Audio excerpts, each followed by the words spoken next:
withdrawal. Syrians living in Turkish-backed territory in particular are hopeful that this will mean the return of some cities, which the U.S. backed the Kurdish YPG in taking, to the population largely driven out by the fighting. Those in the Syrian government's territory also clearly benefit, as while the U.S. is never entirely openly at war with them, U.S. attacks aren't unheard of, and even in the best of times, the U.S. has tried to destabilize those areas in the name of regime change. Kurdish areas are less hopeful, with a Turkish invasion looming. Yet Turkey's past attacks on Kurdish areas have shown that a U.S. presence has limited impact on that at any rate. The U.S. has long viewed the YPG as a temporary alliance and was never going to scrap historical ties to Turkey in favor of them. This has meant that in the grand scheme of things, Western war enthusiasts are the only ones taking the dimmest view of the pullout and who stand to lose the most. Within war-torn Syria, the U.S. pullout mostly just amounts to one of the belligerent factions, one which has been bankrolling various different factions throughout the conflict, is simply off the table going forward. Given the U.S. resistance to peace deals that don't conform to U.S. demands, this can only be a good thing for compromise peace deals. Zencash has changed their name to Horizon to better represent their transition from a cryptocurrency to a pioneering platform that protects consumer data. They're working towards the day when anyone will be able to build privacy-based applications on the Horizon platform and generate income from them. This will allow Horizon to bring thousands of real-life services to the community. Services that provide freedom, utility, and privacy. HORIZEN.global.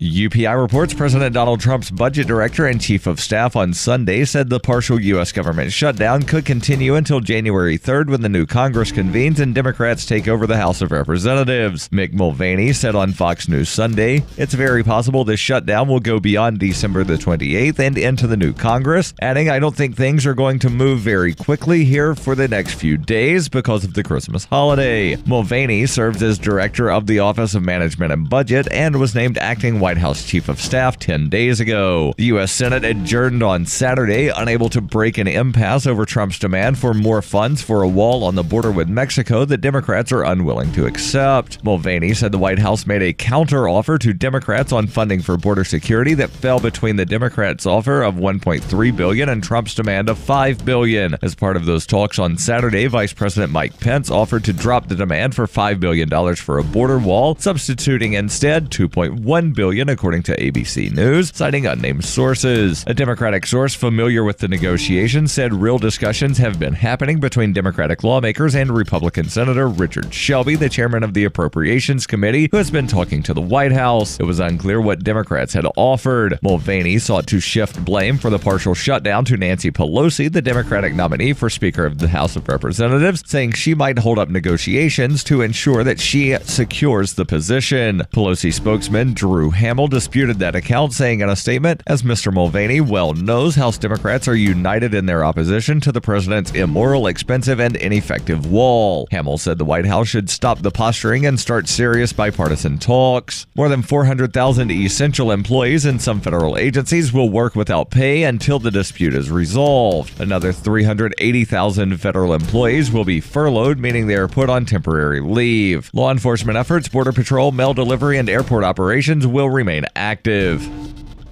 Are you an advocate for free market money? Do you promote Bitcoin as an alternative in a fiat-centric world? Then you need Spend a Bit in your arsenal, the search engine for things you can buy with Bitcoin. Spend a Bit aggregates millions of products from thousands of Bitcoin-enabled merchants. Keep your money in the free economy. Visit spendabit.co.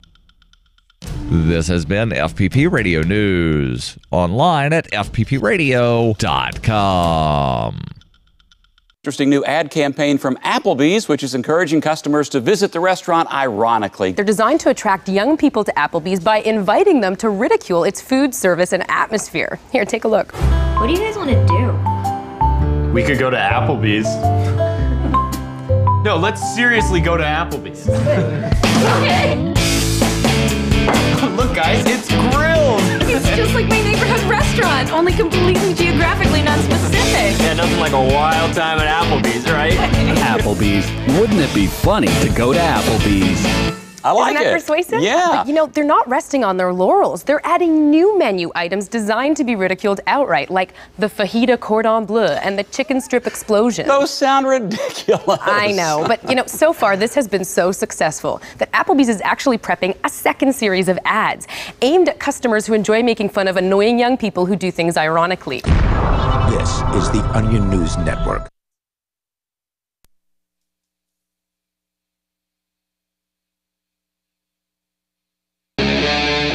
Free Talk Live.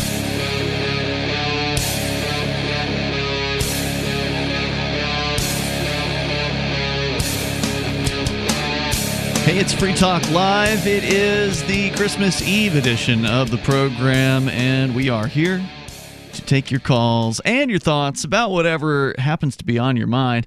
Our toll-free number is 855-450-FREE. That's 855-450-3733. We also have the Discord on-air call-in line rooms for you over at discord.lrn.fm. Just hop into any one of those, and we get you on the air. You'll sound almost like you're sitting here in the studio with us, and in the studio tonight, it's Ian, Michael, and Melanie. We're going to start out, actually, we do actually have a caller coming in to start things out, so we might do that first. But coming right up, Melanie, you've got a story about Donald Trump commenting about the Federal Reserve, and it sounds like he said something good. Yeah. He's been doing a lot of strangely good things lately. It's like a nice Christmas present or something.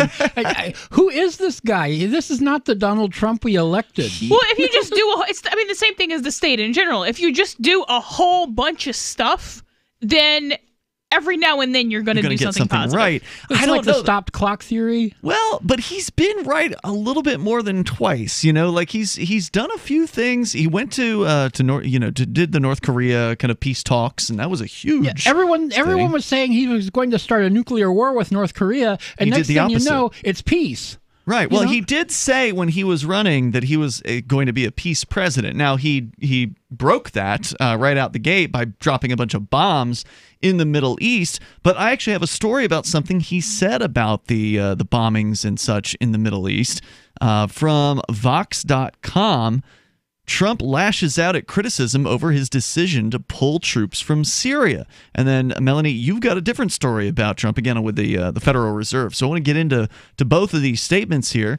I mean, I'm no Trump fan, but all things considered, he's probably been the best president so far in my lifetime. When he does something good, you should at least stop and say, that was a good thing. And we pointed out when Obama did a couple good things, and when original Bush did. I don't remember what original Bush, or not original Bush, but the more recent George Bush. W. Bush. I don't remember what it was that he did that was good, but I think we said one or two things about him at that time. But let's go first to Dave. He's in New York.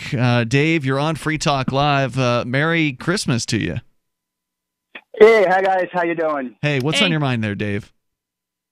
Beth is my girlfriend, and some guy in out west is trying to steal her away from me. So you got a girlfriend finally. Congratulations. But you don't live out west, so how is he going to accomplish that? Well, wait a minute. We didn't find out where his girlfriend lives. Where does your girlfriend live, Dave? My girlfriend lives over in somewhere in Pittsburgh, Pennsylvania, or something. Kind of near Ohio, whatever, or something. And some guy I know out west, he lives out west. Who I've known him for quite some time. Like what? California? Where's west? California or Oregon? Nevada. He lives in Nevada. Okay. And so just for listeners that don't know, I just want to hold on, Dave. We just want to preface your call here to some extent.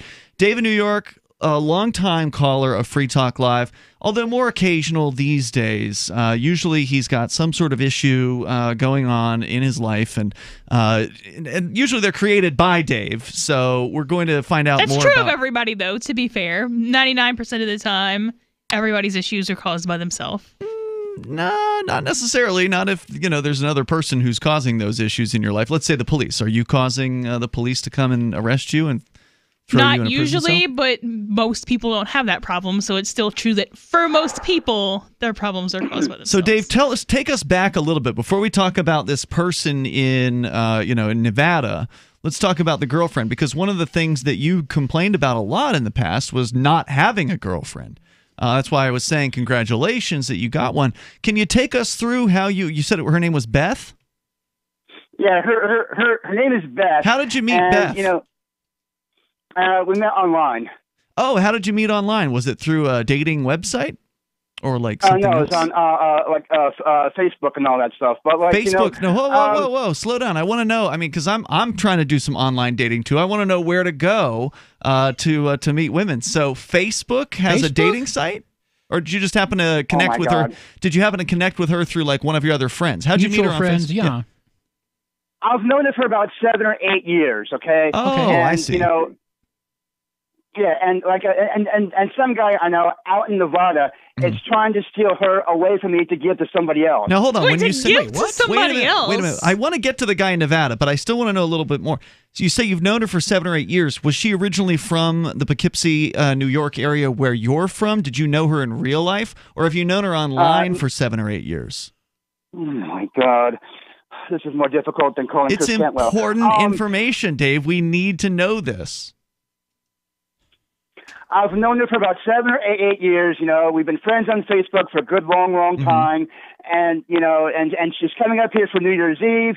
And my friend out in Nevada, he was fighting with me on Facebook, saying, "Oh, I'm going to steal her away from you and give her to some other guy, whatever, blah blah blah." Wait, you called him a friend? The guy's he's openly telling you he's gonna steal your girlfriend from you. Well, that's what Facebook calls your connections and friends. Oh, is he a friend or a Facebook friend? I've known him for some time now. He actually met me through Free Talk Live. Really? Okay. So this guy you call a friend is saying he's going to steal your girlfriend and get her to come out. She's already planning to come see you on New Year's Eve. Why are you worried? I mean, do you think she's going to change her plans? He told me on Facebook, he was saying on Facebook on one of my post threads, whatever, saying that he is going to steal my girlfriend away from me and give her to some other guy. That's uncool. That is uncool. Yeah. So how would that even work? Just because he said that this is not a real threat here. So like just because somebody across the country is saying I'm going to steal your girlfriend does not mean that they can actually pull that off. Or give her to somebody else. Yeah, I mean, people are not objects anymore. Yeah, first of all, if it were going to be an arranged marriage, some stranger in California wouldn't be the one who would give her away anyway. Usually it would be the father who gives over their daughter in an arranged marriage. He is planning on stealing her away from me to go and because he doesn't think, oh, I'm a good guy, whatever. He doesn't think I'm a good guy, but something or whatever. Yeah, whatever. That's not his call, he is planning on stealing. He is planning on stealing her away from me to give to some other guy, and that is uncool. But why are you worried about it? It is uncool, but he can't actually do any of those things. Yeah, what's the concern? It kind of like block him. I don't want to say it's not annoying, but like it doesn't matter in the grand scheme of things. Right. Like he can't actually do that. Well, unless you're really worried. He can because he can. He said that he's planning on taking her away from me to give to some random guy who I don't even know. Okay, is he talking about my girlfriend? She is my girlfriend. Is he talking about like kidnapping her, or is he talking about like making her like this other guy? I have no idea, but he said that. Okay, well, Dave, you got to answer these questions. You got to think about them and understand. This dude's in Nevada. How's he going to steal your girlfriend? Because he said on Facebook that he knows some other guy who wants to meet her. That doesn't mean he gets to. So I want to meet Edward Snowden. That doesn't mean I get to. I don't want to. I mean, that's a different scenario. But you don't get to meet everybody that you want to. He was saying on Facebook. Well, he said something on Facebook. See, this is one of Dave's other things. If you're new to the show, he does repeat himself a lot. So that is something with Dave. We try to get him to move on, to cover different ground. Dave, I don't think you need to be worried about this dude. I mean, unless you're worried. I am worried. So you think that the relationship you have with this girl is so weak that she's just going to voluntarily leave you for some guy she's never met out in Nevada? No. Oh my God. She lives in somewhere down over in Pittsburgh, Philadelphia, or something, whatever. That's my friend 2,000 miles away from Nevada. Listen. My friend out in Nevada, he said, that he knows somebody out in Pittsburgh that he wants to try and set her up with. In that is Pittsburgh. uncool. Oh, now I've got it. All right. So, Dave, hang on. If you've got advice for Dave, we want to get you on the line right now. You can join our Discord on-air call-in line. What would you do if you were in Dave's position? He's worried about losing his girlfriend, who he's known for years, apparently, to somebody he's never met before. Now, why he's worried about that, I'm not sure. It's Free Talk Live. You want to know the 37 items you must have to survive a crisis? Then I've got some good news for you. Former CIA officer and New York Times best-selling author Jason Hansen is now giving listeners a free copy of his book, The Escape Bag Blueprint, 37 Items You Must Have to Survive a Crisis. You can claim your copy at freeescapebook.com. Don't delay. Jason reveals the guns, knives, flashlights, and water filters that could save your life in an economic collapse or grid-down event. Get your free book today, freeescapebook.com. freeescapebook.com. There are basically two types of advertising, direct response and branding. Radio's great for direct response with its low cost to listener ratio, but audio can't be beat for branding, which is a longer-term endeavor. You want to be the first thing that someone thinks of when they think about your product or service. If you have a local business that you want kept top of mind in your community, call the station. If you need national reach, Free Talk Live's got around 200 radio stations, millions of monthly listening sessions, can suit all budgets, and if we don't think we're right for you, we'll tell you. Email me, mark@freetalklive.com. From the first letter of Captain Mark. History is full of flowery documents claiming to limit the power of the crown, but these poetic social contracts have been impotent to prevent the predation. Limited government is a lie they use to keep us submissive. The crown cannot be trusted to abide by its founding charters, nor its treaties, nor even its own rules. The essence of the crown is centralized violence, and I've had enough. That's why I raised my black banner. I am no revolutionary. My aim is not to reset the cycle of violence, but to break it. My aim is an evolved society, invisible to the crown, not a new hierarchy, but decentralized networks with no central figure for the crown to target. If you want your servile life, keep it, but we will not submit to the crown's agenda. And when you are ready to stop being its beast of burden, ready for adventure and opportunity, join us at pirateswithoutborders.com. Free Talk Live, the show where anyone can call about whatever they want. And we do mean anyone. Sunfest is on the line in California. Yeah, the greatest danger is that they're destroying the sun and the earth. Whoa. Slow down, Sunfest. Slow down. Who is destroying the sun? The economy. Everything that's happening is a job hunt. It's a job tax. What are you talking about? Definitely. The sun is waning, the water is rising, and we need the sun to dry it. When you have an economy that's creating jobs on a war scale, 24 hours a day, the cosmos can't keep up with it, let alone the sun. There's dark Andromeda, which is hurling at us. If you're not informed, you can go out and get the information. That's our name tonight. Stop your sexist attack on women, whereas you hear anything You that are the men so have to say. outrageous. Free Talk Live, 7 nights a week from 7 to 10 Eastern, live on the Liberty Radio Network at LRN.FM. There are lots of ways to listen to Free Talk Live. Our podcast has been around since podcasts began, and now the FTL feed is loaded with content besides our full show archives. Did you know that we make it easy for you to customize your podcast subscriptions? We have different feeds, one that includes only our full shows, one with just the Daily Digest, and one with just the Edgington Post. You decide what you listen to. It's quick and easy to customize your feeds at feeds.freetalklive.com. That's feeds.freetalklive.com. What do you shop for that you could otherwise buy at Amazon? Pretty much everything, right? Amazon has competitive pricing and they deliver, and that's a big plus. If you could plan ahead in your shopping, would you be interested in saving up to 33%? There's a catch. You have to do your shopping in Bitcoin. But imagine those savings. It's like a huge raise. All you have to do is go to saveitpurse.com. We've saved thousands, and you can too. Plan ahead and save. Saveitpurse.com. Help get LRN.FM into more ears. Visit promote.lrn.fm for a free bumper sticker, flyers, banners, graphics, and more. Promote.lrn.fm.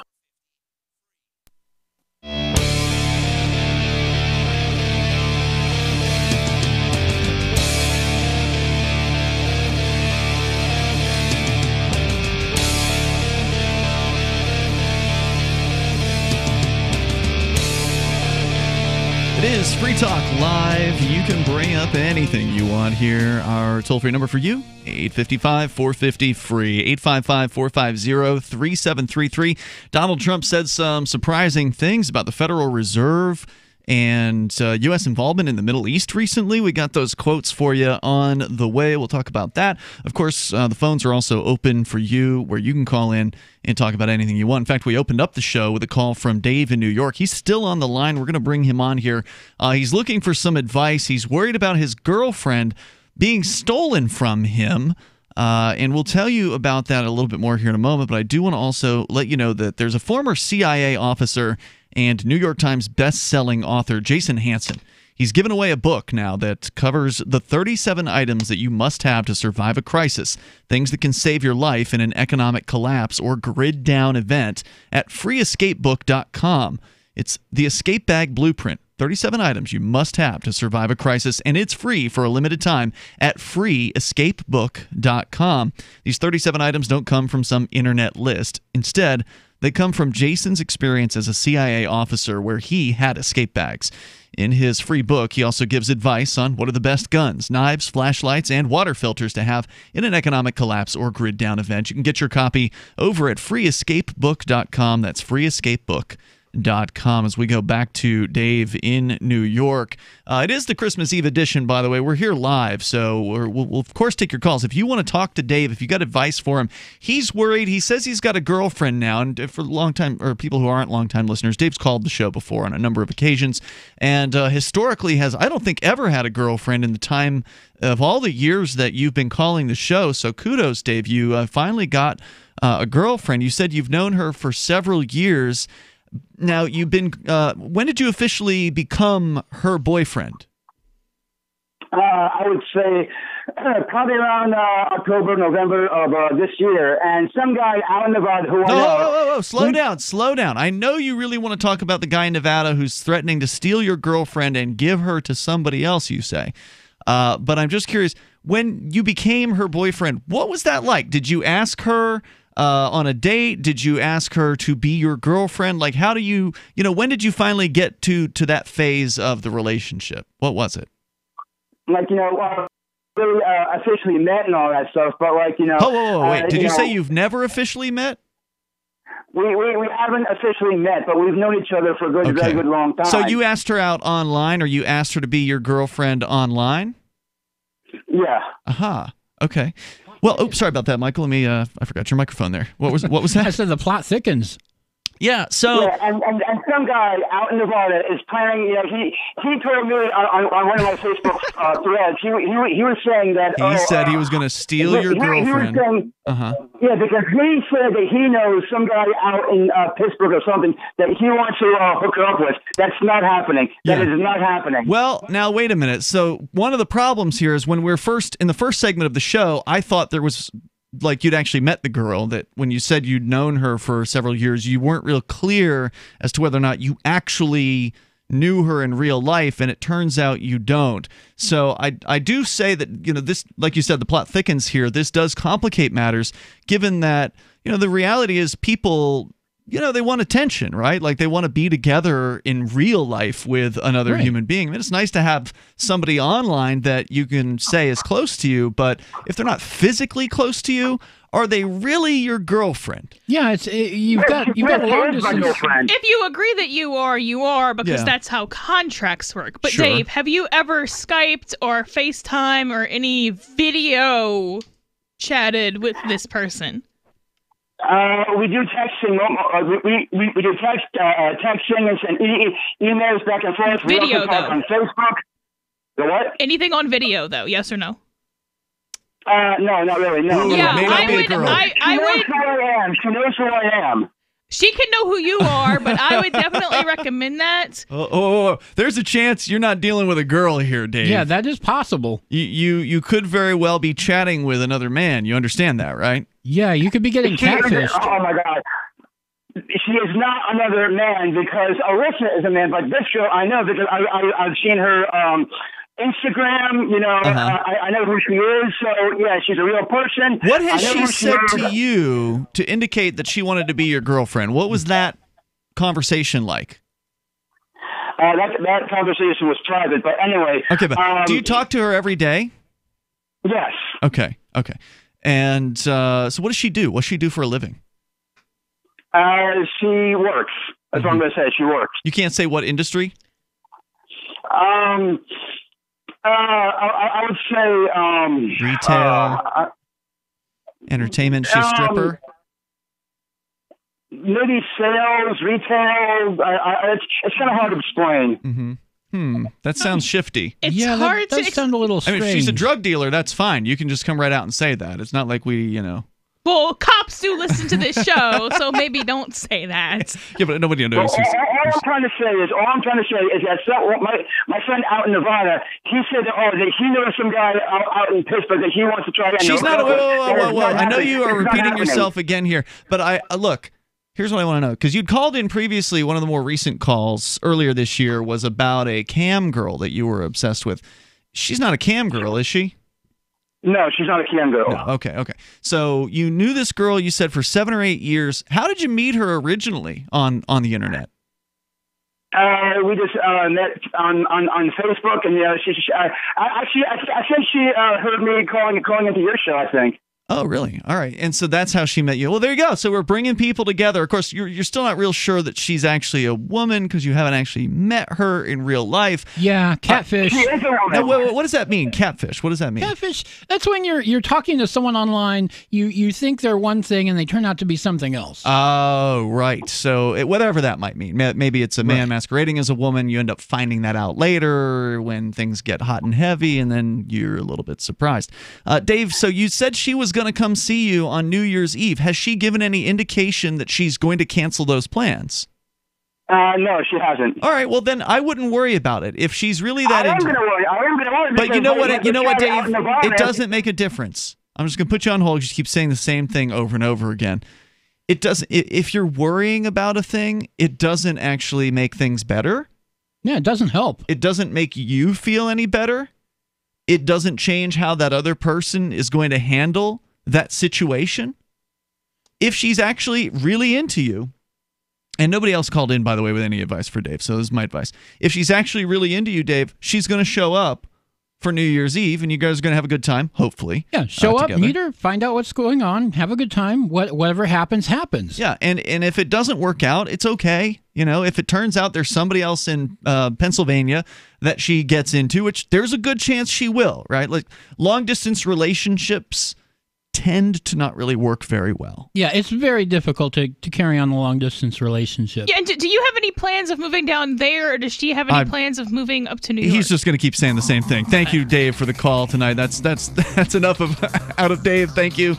Good to hear from you. Always interesting and crazy. Very crazy. Toll-free number here, 855-450-FREE. We forgot to mention, Dave, he's got a YouTube channel, at least the last time I checked. I think it was Hudson Valley Guy 1, like the number 1. Check that out, see if he's still putting videos up. Continue here in moments. You can take control of the airwaves and bring up what you want. Dating advice? We can talk about that. Want revenge on the common housefly? Well, after 10,000 years, someone has finally come up with a better way. The Bug Assault, a miniaturized shotgun, which utilizes ordinary table salt as ammunition. Non-toxic and no batteries required. So much fun, you'll forget you have a wife and kids. Makes the perfect stocking stuffer. Get your Bug Assault today and save $10 on the Bug Beam Laser Combo, only at bugassault.com. Hunters, anglers, campers, and survivalists. Get back to nature. Expand your horizons with the highest quality, most versatile, unique slingshots and sling bows on the market at slingbow.com. Slingbow products are compact and models start from just $17.98. They're perfect for your bug out bag or storing in your vehicle. Give yourself and your loved ones the excitement and tradition of Slingbow, a new frontier in archery and truly modern twist on this primitive survival tool. Feel the thrill only at slingbow.com. Is spreading the message of liberty, cryptocurrency, and peace around the globe worth $2 per month to you? As you may already know, in addition to our internet feed, LRN.FM broadcasts on free-to-air satellite across North and Central America, as well as Sub-Saharan Africa. And we've been available on satellite for free 24/7 since 2010. The LRN.FM free-to-air satellite signal is reaching some of the most oppressive regimes in the world, and there's no doubt our ideas are making an impact. You can learn more about the channel's impact by watching the 3-minute video at fund.lrn.fm. If you'd like to help free minds globally with our ideas of liberty, cryptocurrency, and peace, you can donate as little as $2 per month via fund.lrn.fm. You can help us continue and expand our satellite broadcast to multiple continents. Visit fund.lrn.fm today, and thank you for your help. Don't forget to share the link on social media. That's fund.lrn.fm. Looking for a great real estate investment? Consider New Hampshire, which is ground zero for the Liberty Movement. Your first call should be to Mark Worden from Porcupine Real Estate. He's more than just a real estate agent. He's your New Hampshire concierge. Where are the best places to live? Do you want farm, city, the burbs, or forest? Do you want a duplex or multifamily building so that renters pay your mortgage? There are homes in all price ranges in New Hampshire, and Mark can help with financing too. Invest in liberty and property. Mark Worden can help. PorcupineRealEstate.com. LRN.FM now has a Discord. Discord is a free text and voice chat platform, and we now have our own server with a bunch of channels at discord.lrn.fm. You can join other listeners as they chat about various things during our live shows, or anytime, day or night. Discord software is available cross-platform, so you can have it on whatever device you want and take your chats anywhere. Join our Discord at discord.lrn.fm. That's discord.lrn.fm. Hi, I'm Derek J. I don't want a politician to represent me. To me, government is the idea that one group of people can coerce everyone to comply with an edict or face increasing punishments up to and including death. Despite perhaps the most noble of intentions, the best government services are a far cry from what could be provided for by voluntary interactions. Besides, the people who call themselves the government wage wars and put peaceful people in jail for crimes involving no victims. If Starbucks used some of its money to drop bombs, I wouldn't shop there. So why would I support the American empire? The empire does not require my consent. Derek J's Victimless Crime Spree. Watch it for free and order the Director's Cut DVD at victimlesscrimespree.com. That's victimlesscrimespree.com. Some of our live shows are streamed in HD on Twitch. Please follow and share at twitch.lrn.fm. That's twitch.lrn.fm.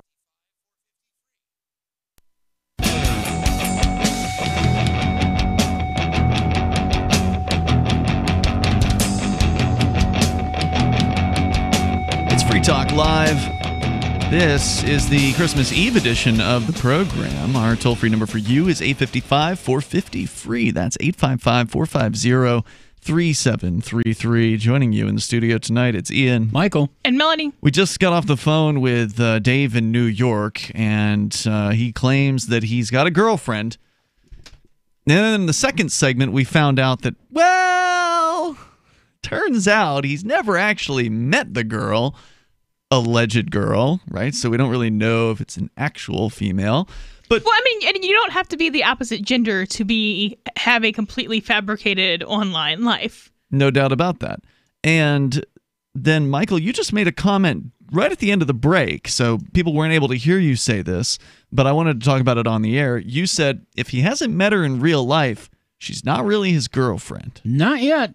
Not yet. I mean, I've been around since forever. If you see me on this stream, you're the oldest person on the show right now. I'm the oldest person on the show. I'm 46. I look 70, but that's not true. Oh, some guy in the chat thinks I look 70. Well, but they're just trolling. But yeah, I've been on the internet since before it was open to the public. I had my first email in 1992. So I've been doing this online relationships thing for a very, very long time. Yeah, since before websites for that were created. Since websites were first a brand new thing. Yeah. So before e-commerce, before Amazon, before any of this, I was doing online relationships. I drove 2 cars into the ground on long-distance relationships and hookups and whatnot. Wow. Okay. Yeah. So your experience then with have you ever had a girlfriend that wasn't somebody you'd actually met? I've talked to people online like all the time for years. And no, you are not. You don't know what you're getting till you actually see them in person. The whole thing like catfish, as I mentioned in the last segment, where pretending you're somebody else. Yeah, you meet someone and they turn out to be something completely different than you thought they were. They're just totally fake. That happens. You don't really know. Even if they told you, you don't really know till you actually meet them. Okay. So, Melanie, do you agree that you cannot have a girlfriend, boyfriend if you have never met the person, if it's online only? You shouldn't, but that's what you are if that's what you agree that you are. Mm-hmm. I don't see what the purpose of that is, especially if you live across the country and you're going to stay where you are and they're going to stay where they are. If one of you is going to move soon, that's different, but... I mean, yeah, you can have an intellectual relationship, you can have an emotional relationship online through text messages, whatever, but the romantic thing, no, you can't do it because you just don't know. That you don't know if the chemistry's there because you've never met, you've never been in each other's presence. Right, well, so that makes it not a good idea. That doesn't make it not a contract that you entered. Well, now to you, okay, so you're looking at the whole girlfriend concept as just an agreement of some sort.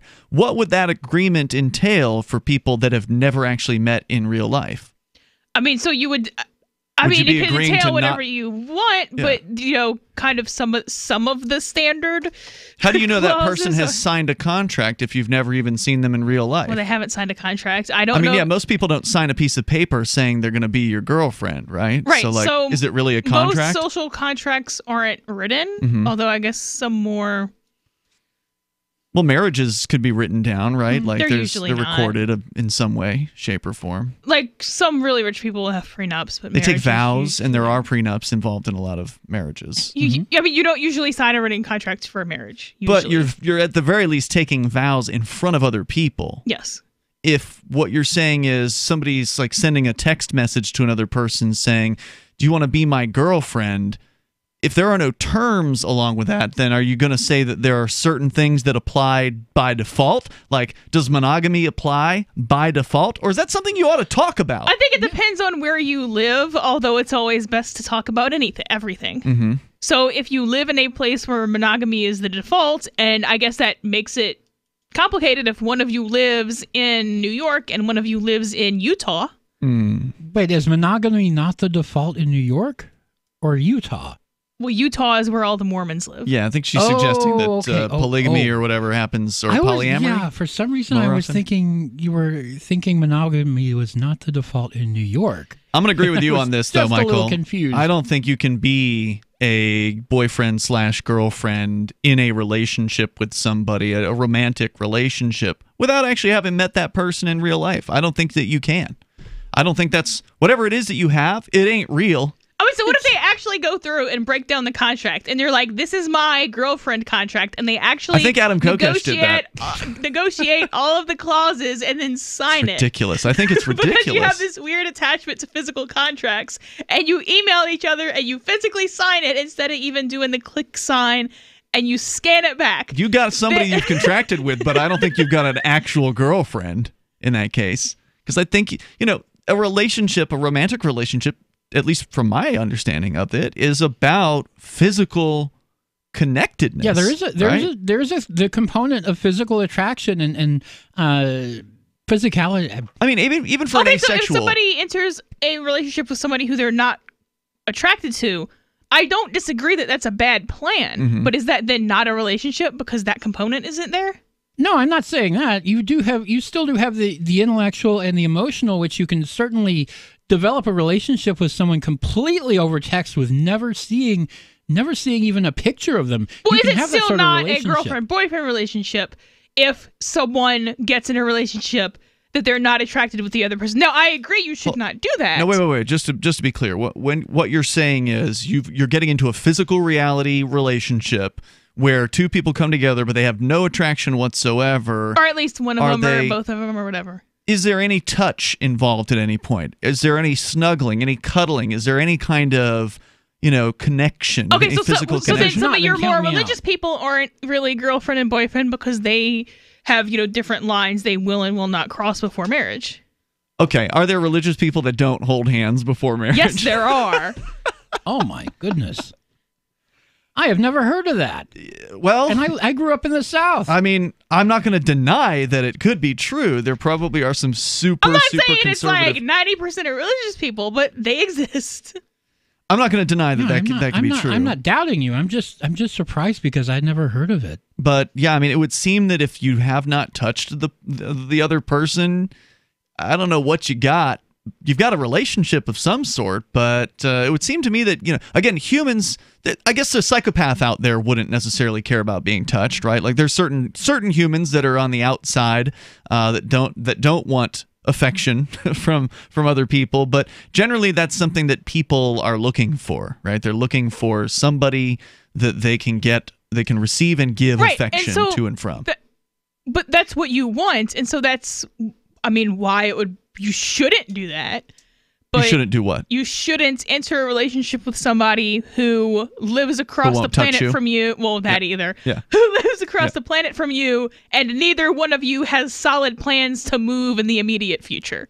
That's right. That would be a bad plan. And again, but that doesn't mean you can't. You can do a lot of things. You can do it. A really I am just not going to call it a girlfriend. Yeah, I'm not going to call that a girlfriend until I've actually gone out there. Yeah, right.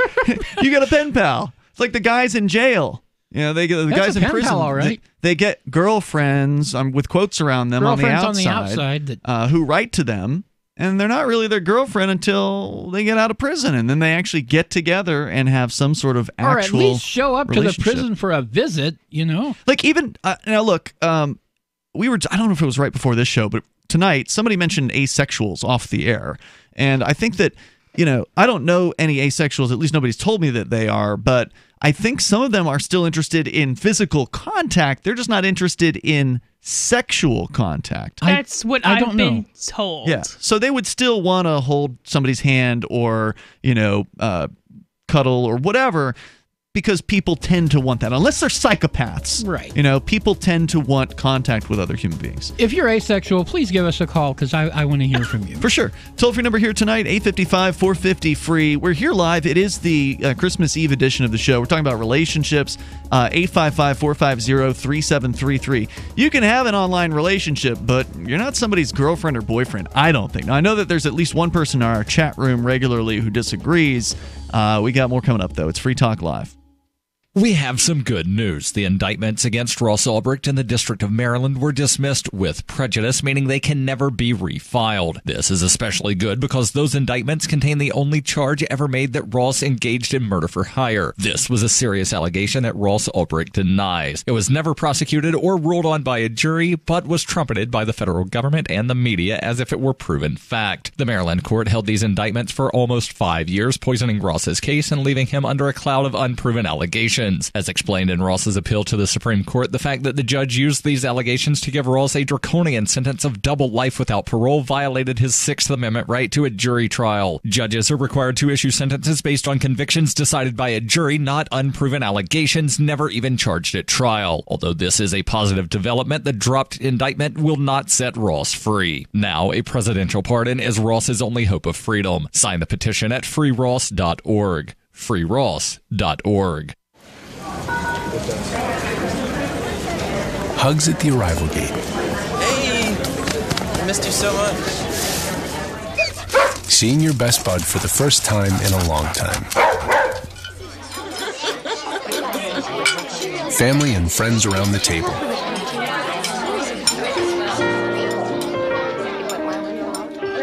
At Lincoln, we know the holidays are filled with moments like these. When we realize that the greatest wish of all is one that brings us together.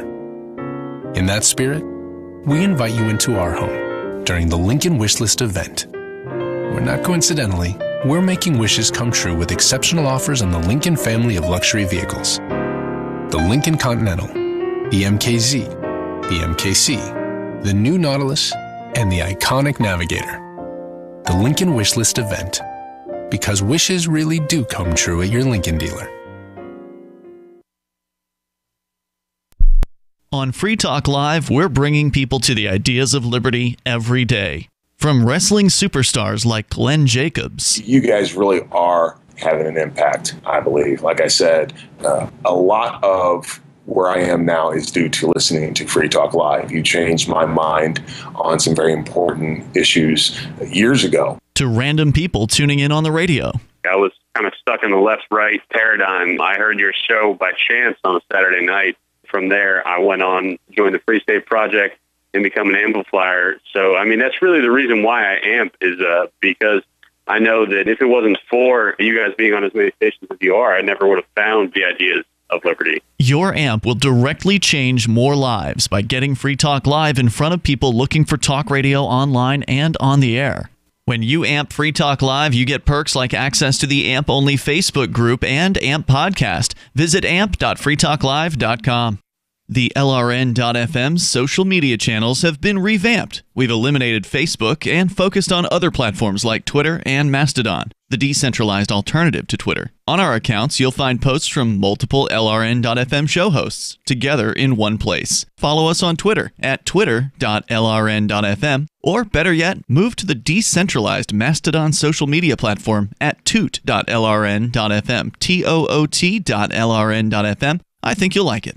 Are you tired of governments murdering people around the world? Stop using their money. There is an alternative. Bitcoin is a stateless, free market, non-political currency. Bitcoin cannot be inflated or controlled by any government. By using their money, you're helping the state. Stop doing it. You have an incredible alternative available now. Learn it, use it, spread it. Get started with Bitcoin at bitcoin.com. That's bitcoin.com. Love what we do? Please help support our international satellite channels at patreon.lrn.fm. That's patreon.lrn.fm.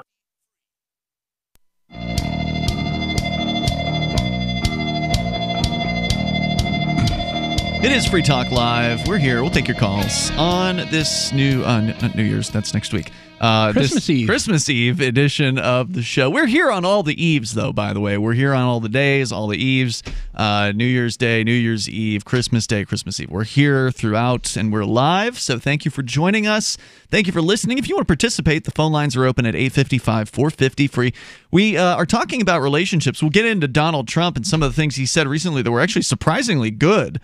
We can get into that. Ian, Michael, and Melanie in the studio. We're going to go to your calls next. Do want to let you know, though, about Liberty.menu. If you are an individual who rejects the initiation of force and agrees to abide by the ethics of the non-aggression principle, you belong over at Liberty.menu. Whatever it is that you do, maybe you've got an event that you're organizing, maybe you've got a business that you do, you want more customers. Who doesn't want more customers? Maybe you're a digital content creator. Whatever your thing, if you want other libertarians and liberty-minded folks to know about it, then you really ought to be listed over at Liberty.menu. It's free to do it, so there's no reason not to, unless you don't want other people to know that you're a freedom-friendly business. Liberty.menu. You can use code FTL, get yourself a special badge. Let's go to the phones. To the phone, we got Dotsy on the line, listening to WGSO in New Orleans. Dotsy, you're on Free Talk Live. Hey. Hey, thank you for being on. I mean, you really, I was just rolling through the radio. I was like, I can't believe it. They are on. We're here. What I wanted to say is, some of the most famous lovers in history were just correspondents, like Robert Browning and Elizabeth Barrett Browning. Not familiar. Maybe we're really, really messing up. Have you ever heard of Sonnets from the Portuguese? I have not. This is like classic love sonnets or something? It's a great love story. Great love story. And maybe we've drifted too far from that. Now, you said call in if you're asexual. I'm not. I've had my fun. But what I was also thinking, people are too much going with the herd. Maybe you need to be a little bit different. Maybe, I remember talking to somebody, everybody's, are you Marianne or Ginger? Are we not allowed to be completely different and ourselves? You're talking about from Gilligan's Island? Mating? Right, yeah. A lot of men are like that.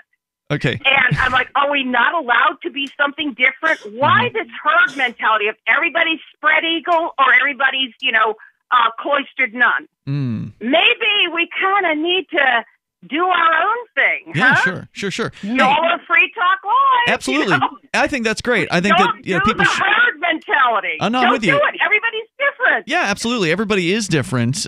Just, don't tell me you're in a relationship with, a romantic relationship with somebody you've never actually met in real life before. I mean, you might be writing a wonderful love poem to that person. But who is that person? Google Robert Browning and Elizabeth Barrett Browning. He basically saved her life. She was under a horrible father, and he fell in love with her through correspondence. And he, with her siblings, took her away to Italy and Portugal, and saved her life. And I mean, never met her. And they even stole the dog. The father was going to punish her for leaving him by killing her dog. I mean, Wow. there's some. Okay, but so Google them. It's one of the greatest love stories in history. Yeah, I'm and not going produced to some of the deny best- that whoever this person is, again, not knowing the whole story, just taking what you said at face value. But I'm not going to deny that he fell in love with her, right? Like, you can feel feelings for somebody you've never met. It's just that if you've never met them, it's not a real relationship, in my opinion. I mean, it's Yes, it is. it's people If sending you're talking- love poems to one another. if you're talking soul to soul, that's very different from genitalia to genitalia. I'm not talking about sex. I'm talking about connection, human connection. So with correspondence, you can get most of the important stuff. I think it might even be more healthy now that we can pull it off to start that way. We might have healthier relationships. Yeah, well, to start that way and then move into real life. Well, that happens a month more later, often 2 these months days. later, or That's something fairly like that. common these days with online dating. I don't know what the percentages are, but I imagine there's a good chunk of relationships that started online, that started, through simple correspondence. Yeah, these days it's all the time. And maybe they can find a deeper relationship than this sleazy slut stuff. Okay, I grew up. I'm not saying. Hold on. I just want to make sure we're clear here. I haven't said anything about people slutting around or being easy or anything like that. But they are these days. It's just pitiful.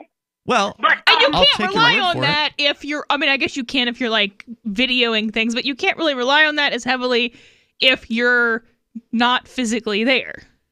Yeah, no. So you have to have something there. You have to have something intellectually to offer. You can't just be like, well, I'm going to go out half naked and then. Right. Just because you're having sex with somebody doesn't mean you're in a relationship either. Yeah, but we're in the hooking up generation, which is even sadder than in the 60s and 70s. I graduated from I was How in is it college different? in the early 70s. Oh my God, they were such slut maggots. I was like, how can you live like this? Well, guess who all the guys wanted to marry? Me. And I wasn't slutting. Mm-hmm. It's something about, I'm telling you, it's like what you can't have. I probably have the world's record, more sincere marriage proposals at a time when nobody was marrying. But And no, I was what like, my oh, question dear was for God. you was, Oh, dear what are your opinions about the differences? You talked about the hooking up culture and you compared it to the late 60s, the free love culture at that time. What are the differences? I wasn't around back then, and I honestly am not really around dating right now. Free love was bull. That name was bull. It was just raggle. They were all male and female, slut, maggot, potheads. And your only choice. I'm serious. My choice at my university was young Republicans for Nixon. But what's the difference? I understand. I'm hearing what you're saying about there were some sluts in the late 60s and early 70s. They were all sluts. They were all sluts. Are you saying that's the same? Are you saying it's worse now than it was then, or it's worse then than it was now? I think it's about the same. Okay. But it's called something different. Okay, so It's a little bit. I think it's a little bit more honest now. People are like, "Yep, I'm sleeping around," whereas in you don't think it was honest then? By the way, Melanie, I love you. You're from New Orleans, aren't you? Kind of. I'm from Louisiana. I love you. Thank you. You're hilarious. She's an you escapee. Are hilarious. Dotsie. The women in Louisiana speak up. Well, she's in New Hampshire now, but she's originally from I that can't take area. the cold, or I go there too. But Dotsie, I want to thank you for the call tonight. I do appreciate hearing from you. Thank you very much. The toll-free number here is 855-450-FREE. It's these shows on Christmas Eve, Christmas Day, they're hit and miss. Sometimes it's like people participate, and that's what we've had tonight. We've had some participation. It's great. Appreciate it when you guys get into the conversations here. And these issues are things that, everybody can relate to. unless somebody's completely sexless and has never had a significant other. Almost everybody can relate to these conversations. I don't know about Sarah, though. Sarah's in New Mexico. You're on Free Talk Live. Hello, Sarah. Yes, I want to talk about Christmas Eve and drunk driving. It's a little bit off topic. But there is no topic, so it can't be off topic. There's always a topic, but you can change it. So, yeah, go right ahead. Yeah, the thing is, we're supposed to have like a lot of people killed by drunk drivers on Christmas. So, how many people do you think we're going to see killed this year? I mean, tonight. Is it that many on Christmas? I thought I would have thought New Year's Eve would be the bigger holiday for drunk driving. I suspect it's bigger. You didn't say Christmas was the top most killingest holiday. You just said a lot of people die, right? Right, because they have a tendency to be drinking and driving during the holidays, and they're not thinking about how dangerous it is. They're just I wouldn't think as many people drink and drive during Christmas, but some people certainly will. Simply because many people are at home with families and probably stay there through the night would be my guess. Well, I just hope that we come up with those self-driving cars pretty soon. I mean, I got my hopes Probably up. within the next decade, I would say that you're going to see self-driving cars become more common. Mm-hmm. Will they be the majority of them after 10 years? I don't know about that, but probably not. But they will be out there. They're going to be a percentage. Some percentage of cars on the road are going to be self-driving, and that could absolutely reduce drunk driving deaths. That's definitely, I think, one of the benefits of having technology take somebody from point A to point B. You eliminate most of the human error, with the exception of the programming errors that they make, and hopefully they'll iron most of those issues out. Sarah, when was the last time that you had a boyfriend? About 5 years ago. Hey, not bad. Now, was it a real life relationship or was it online? Oh wait, you don't get online, so it must have been in real life, right? Yeah, it was like a real life kind of like a relationship. That's good to know, Sarah. Keep at it. Good luck. Thanks for the call. Happy New Year. Oh, wait, we're probably going to hear from you tomorrow. See you tomorrow, Sarah. Thanks for the call. Appreciate it. 855-450-FREE. That's 855-450-3733. Hour number 2 is next. Whether it's relationships, Donald Trump, whatever's on your mind, it's Free Talk Live. Marijuana has unleashed a green gold rush across our nation. It's creating $10.8 billion in new wealth a year. And every day, it's transforming more and more Americans into millionaires. In an historic event, former Speaker of the House John Boehner reveals how you could become one of them. Join him online for the American Cannabis Summit. Attendance is 100% free, but space is limited. Join online at www.acs2018.com. This event is the first of its kind ever. John Boehner and an esteemed panel will reveal which cannabis stocks are primed to deliver life-changing windfalls in the weeks and months ahead. Plus, they will show you how to become a cannabis angel investor, backing the hottest startups before they potentially become worth billions of dollars. Join American Cannabis Summit online at acs2018.com. Attendance is free. That's acs2018.com. I love My Magic Mud. I drink a lot of coffee. I had stains on my teeth. Then I found My Magic Mud, and I was told it would remove stains. So I paid attention when I brushed the first time. My Magic Mud is black tooth powder, and the difference it made in my teeth in one application was noticeable. With 4, my teeth were as white as you normal folks out there. Please go to mymagicmud.com and buy a jar. There's 150 applications for $25. You can use Bitcoin. mymagicmud.com. Did you know we've taken our LRN.FM telephone listen line to a new level with the LRN.FM audio on demand line? Now you can call 712-770-8447 anytime and listen to LRN.FM's live feed. And you can listen to a bunch of our original shows on demand. Long distance fees may apply. Just dial 712-770-8447 and choose from the menu. 712-770-8447. You're listening to the live edition of Free Talk Live. Hour number 2 is next after the news here on the Liberty Radio Network at LRN.FM. From Keene in the Shire, the Liberty Media capital of the world, this is Daryl W. Perry, host of FPP Radio News for Monday, December 24th, 2018. Silver is trading at $14.69 per ounce. Gold is valued at $1,261 per ounce. Zen is trading at $6, and the average price of Bitcoin is $4,180. Antiwar.com reports while U.S. media coverage of the withdrawal from Syria has been presented as sending the entire world into a tizzy about what will happen next, with the Syrians presented as viewing the pullout as an American betrayal. This may hold true for Syrian Kurds, the one group of allies the U.S. has kept in the war, but most everyone else seems upbeat about the prospect of a U.S. withdrawal. Syrians living in Turkish-backed territory in particular are hopeful that this will mean the return of some cities, which the U.S. backed the Kurdish YPG in taking, to the population largely driven out by the fighting. Those in the Syrian government's territory also clearly benefit, as while the U.S. is never entirely openly at war with them, U.S. attacks aren't unheard of, and even in the best of times, the U.S. has tried to destabilize those areas in the name of regime change. Kurdish areas are less hopeful, with a Turkish invasion looming. Yet Turkey's past attacks on Kurdish areas have shown that a U.S. presence has limited impact on that at any rate. The U.S. has long viewed the YPG as a temporary alliance and was never going to scrap historical ties to Turkey in favor of them. This has meant that in the grand scheme of things, Western war enthusiasts are the only ones taking the dimmest view of the pullout and who stand to lose the most. Within war-torn Syria, the U.S. pullout mostly just amounts to one of the belligerent factions, one which has been bankrolling various different factions throughout the conflict, is simply off the table going forward. Given the U.S. resistance to peace deals that don't conform to U.S. demands, this can only be a good thing for compromise peace deals.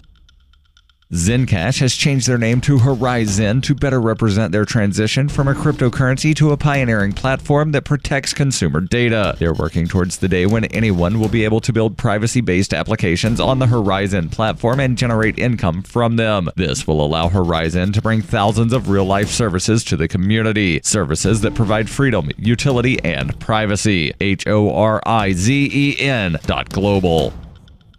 UPI reports President Donald Trump's budget director and chief of staff on Sunday said the partial U.S. government shutdown could continue until January 3rd when the new Congress convenes and Democrats take over the House of Representatives. Mick Mulvaney said on Fox News Sunday, "It's very possible this shutdown will go beyond December the 28th and into the new Congress," adding, "I don't think things are going to move very quickly here for the next few days because of the Christmas holiday." Mulvaney serves as director of the Office of Management and Budget and was named acting White House Chief of Staff 10 days ago. The U.S. Senate adjourned on Saturday, unable to break an impasse over Trump's demand for more funds for a wall on the border with Mexico that Democrats are unwilling to accept. Mulvaney said the White House made a counter-offer to Democrats on funding for border security that fell between the Democrats' offer of $1.3 billion and Trump's demand of $5 billion. As part of those talks on Saturday, Vice President Mike Pence offered to drop the demand for $5 billion for a border wall, substituting instead $2.1 billion, according to ABC News, citing unnamed sources. A Democratic source familiar with the negotiations said real discussions have been happening between Democratic lawmakers and Republican Senator Richard Shelby, the chairman of the Appropriations Committee, who has been talking to the White House. It was unclear what Democrats had offered. Mulvaney sought to shift blame for the partial shutdown to Nancy Pelosi, the Democratic nominee for Speaker of the House of Representatives, saying she might hold up negotiations to ensure that she secures the position. Pelosi spokesman Drew Hamill disputed that account, saying in a statement, "As Mr. Mulvaney well knows, House Democrats are united in their opposition to the president's immoral, expensive, and ineffective wall." Hamill said the White House should stop the posturing and start serious bipartisan talks. More than 400,000 essential employees in some federal agencies will work without pay until the dispute is resolved. Another 380,000 federal employees will be furloughed, meaning they are put on temporary leave. Law enforcement efforts, border patrol, mail delivery, and airport operations will remain active.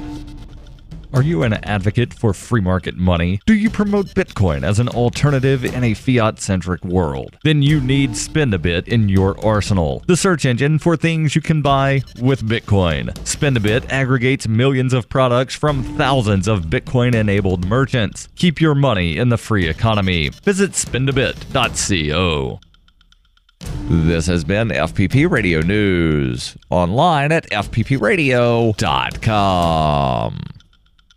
Well, today was an historic occasion in Pennington. That's right, Diane. The entire town turned out to honor Paul Webster, the area's one gay man, with Pennington's first ever Gay Pride Parade. Paul, a 33-year-old hardware store owner, was too shy to ask for a parade, but that didn't stop almost 2,000 residents from showing their support for his homosexuality. Mayor Sue Hallinan organized the parade and even chipped in some of her own money to pay for decorations. Well, I was channel surfing one day and I came across a program about the Gay Pride. Next time I went to the hardware store, I said, Paul, we're going to throw you a parade. And he just said, oh, please don't do that. I don't want that. I beg you. He just didn't want us to go to the trouble. He doesn't want to ride on the penis float. He gets motion sickness, so we're going to have him hold the reins instead. And Penningtonians have already decided on a fairy tale theme for next year's parade. Oh, that'll be great. And if Paul has a boyfriend, they can both be dressed up as kings. Terrific idea. This is the Onion News Network.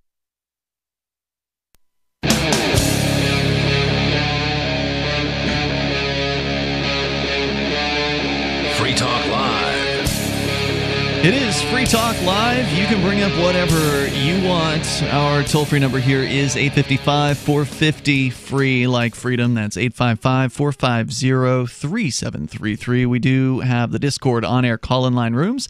They're open and available to you over at discord.lrn.fm. For those of you just tuning in, with you tonight, by the way, it's Ian, Michael, and Melanie. For those of you just tuning in, we spent actually pretty much the whole first hour talking about relationships, which I'm glad that we had the opportunity to. It was because Dave in New York called in to talk about what he considers a long-distance girlfriend that he never has actually met, so therefore he doesn't really even know if she's a she. So, Michael, I think you and I were both questioning the idea of having a girlfriend that you've never actually met before. Right. I didn't think that you could have the romantic component unless you had actually met. And then we had a lady from Louisiana call in, and she told us about Robert I think it was Browning. Robert Browning. And another woman, Elizabeth Barrett Browning, who were both poets. Yeah, and she had said this was like the greatest love story and that they never met, but you actually did some... I looked them up on Wikipedia. It turns out that Robert Browning read one of her books of poetry and then wrote her a letter saying, basically, I love your work.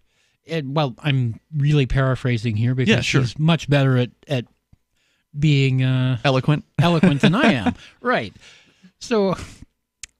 a few months later, they met, and then they really started corresponding. All the poetry that they wrote about each other was after they had met. Right. So the key to that story being, turns out they had met. Our caller had said they had never met, and they did meet. So if you meet once and then you have a correspondence relationship for a decade, that counts as boyfriend girlfriend. But if you talk on Skype every day for a year, and you have solid plans to move near each other, that doesn't count. I don't think it does. I'm gonna say maybe on that because at least then you could have some idea of who you're dealing with, who it is, what you're getting. It's a whole lot harder to. Because my whole thing is people get catfished all the time if you're on these dating apps. Which is where you get tricked into thinking you're somebody you're not, or the person's somebody they're not. You're talking to somebody and they say they're one thing and they turn out to be something else, or they won't send you a picture or whatever. Red alert. Yeah, red alert there. They won't send a picture. Look out. Back in my days, people couldn't send pictures because you didn't have digital cameras.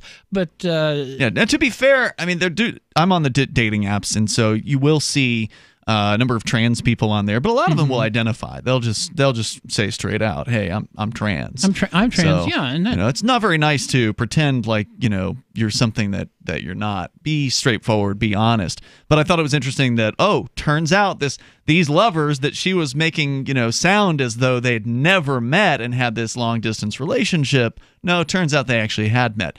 Now, Melanie, you do ask an interesting question of, what about a couple that's been meeting on FaceTime or Facebook or whatever? FaceTime, Skype, some sort of video sharing service. There's something there.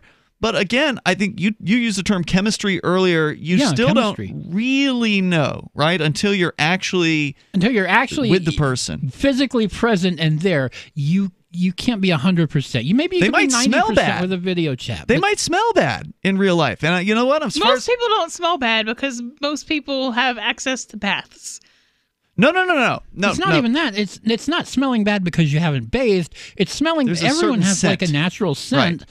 And some people's are a big turn on. Most people's don't matter one way or the other, and a few people it's a big turn off. Yeah, look, if I don't enjoy your natural scent, I'm not going to enjoy being around you. You may be the prettiest thing I've ever seen or whatever. If you don't smell good to me, and I don't mean like perfume. I'm not talking about lathering yourself or whatever. I'm talking about that natural scent that you're talking about. Right. That to some extent I think is an indicator of compatibility, right? Because if you don't, the smell ain't right, that person probably ain't right for you. That's just kind of how I feel about it. But you're welcome to weigh in here. Our toll-free number is 855-450-FREE. That's 855-450-3733. Horn Solo in our Discord chat, which you can join over at discord.lrn.fm, says his wife and he had a long-distance relationship for 6 years before we were married. Now, what I don't know is whether they met a few times. Because, if you can keep having contact with somebody, right. And you said, Michael, you've done some long distance relationships. I've done long distance relationships. I've worn out a bunch of cars that way too. But yeah, you did a lot of driving. A lot of driving on the weekends. I'd go from Kansas City back up to Iowa or whatever on the weekends. And what counts as long distance? Because I've talked to people who counted like 3 hours away as long distance. That's long distance. No, 3 hours. I'm talking like 6 hours or more. You think 6 is just to me 3 hours is a long damn way. I mean, that's in my case. But it's not like you can't see them on a regular basis. Whereas if you live in New York and they live in Washington State, that's a bit of a problem. I agree with you. The more often you can see the person, that's a bit longer. The better off you are, right? Like the more often you can see the person. But you can see somebody every week if they only live 3 hours away. That's true. You can. And you might not be able to, and depending on how many hours you work, that might be all you can see somebody anyway. Okay, it's at the very least a distance. It's a significant distance. It's not like going across town Depends on what meet town, somebody. But yeah. Well, true. If you're in LA, then it could take a while to drive in certain places. But so toll-free number here again, 855-450-FREE. A long-distance relationship usually entails some meetups, right? So as often as you can, because you're interested in that person. You're into that person. You're in a relationship with that person. You want to see them as often as possible. So whether it's every weekend or every couple weeks or as often as you can, you get to see that person. That's a real relationship. It's a long-distance relationship. They're hard as hell to have one of those things. Simply because you want to be with that person, right? But there's some other reason why, for the moment at least, you can't or they can't see you that often or move to where you are. And ultimately, a lot of long-distance relationships end up failing simply because there's, at some point, somebody who's closer. Somebody else that's interesting who lives more nearby. Well, you know what they say is absence makes the heart grow fonder for someone else. It can happen. It's sad, but it can. Let's go to Neil. He's in Arizona listening to K-Talks. Hello, Neil. Hey, how you doing? Hey, what's on your mind? Hey, you guys are talking about this long-distance dating. Yeah. Okay. Back in 1995, I married a girl that I had been talking to over the internet on a program called... it started out as M-Player, then it went to See Me, Hear Me. But what was it? I'm sorry, I couldn't make out what you said. The program was what? The program was started out called M-Player, and then it went to Live. Yeah, then it went to See Me, Hear Me. Oh, is this like a video chat thing? Yeah, okay. Audio, video. It was a great program. It just went away, and I don't know why, because it was awesome. But anyhow, I lived in Bellflower, California, and she lived in New York City. Okay. And never met her face-to-face. Talked to her for almost 2 years. And never met her face-to-face until the day she walked down the aisle and we got married. Wow. That's amazing. I flew her out to California the day before our wedding, and it was awesome. She went, a girlfriend of mine picked her up and took care of her for the night and brought her to the wedding. Unfortunately, the wedding only lasted 3 days. What? 3 days. You mean the marriage? Later, let me finish here. 3 days later, we were having kind of a wedding reception / Super Bowl party. It was Super Bowl Sunday. And my new wife got in the car and headed to Target up in Downey, California to pick up a few last-minute things for the party. Oh, no. And about an hour and a half later, I had about 2 marked LA County Sheriff's cars and 1 unmarked one pull up out front looking for me. They came to inform me that an off-duty drunk driving police officer from Scottsdale, Arizona on vacation had killed my new wife on the Long Beach Freeway. That is horrible. That is horrible. I'm so sorry to hear that story, Neil. What started as an amazing story turned out horrific. I wish you the best. I thank you for sharing that. I know that's probably not easy to talk about. And I appreciate your call tonight.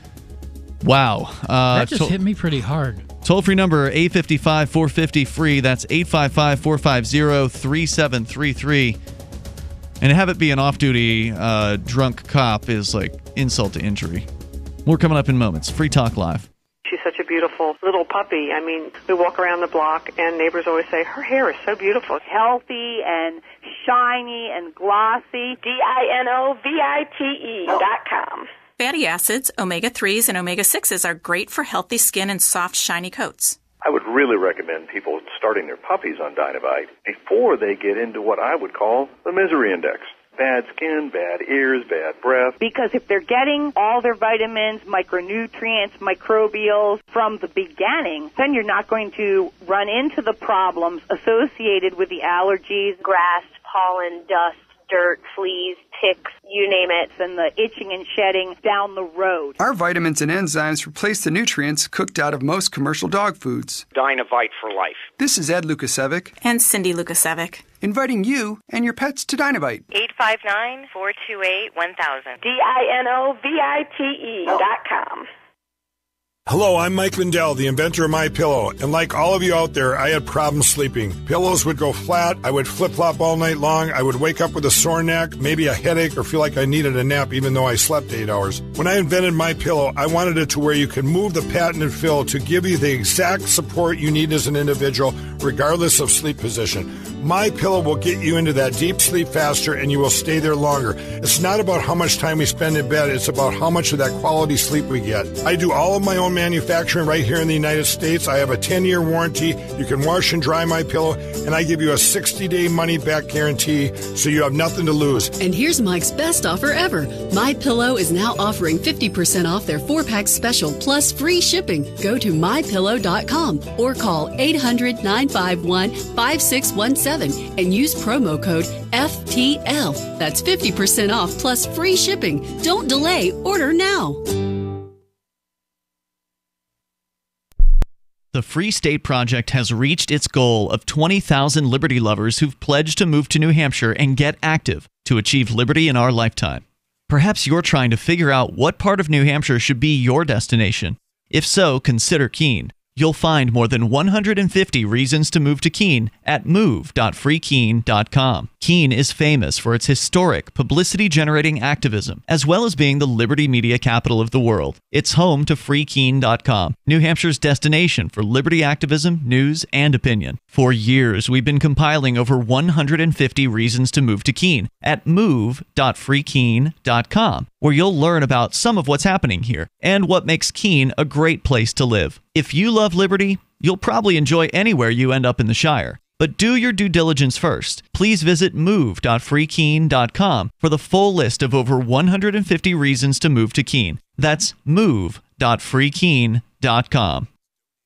If you want to know the latest about Free Talk Live before we go on the air, all you need to decide is how you want it delivered. It's your choice. Visit news.freetalklive.com. You can get emailed announcements and participate in contests via our email updates list. Plus, we have a Twitter account that you can follow and a Facebook page where you can become a fan. So visit news.freetalklive.com to get news about Free Talk Live as soon as it's announced and the way you want it delivered at news.freetalklive.com. That's news.freetalklive.com. So you've signed the Shire Society Declaration and are planning your move to New Hampshire to be around more liberty-oriented people. Next, sign up for the Shire Society Forum at forum.shiresociety.com. There are a bunch of people there who are already in the Shire, and they want to meet you. If you're already in the Shire physically, you should also come by the forums. Remember, not everyone uses Facebook. New people are signing up for the Shire Society Forum every month, so drop in and say hello at forum.shiresociety.com. Now you can follow LRN.FM on the decentralized Mastodon social media platform at toot.lrn.fm, toot.lrn.fm.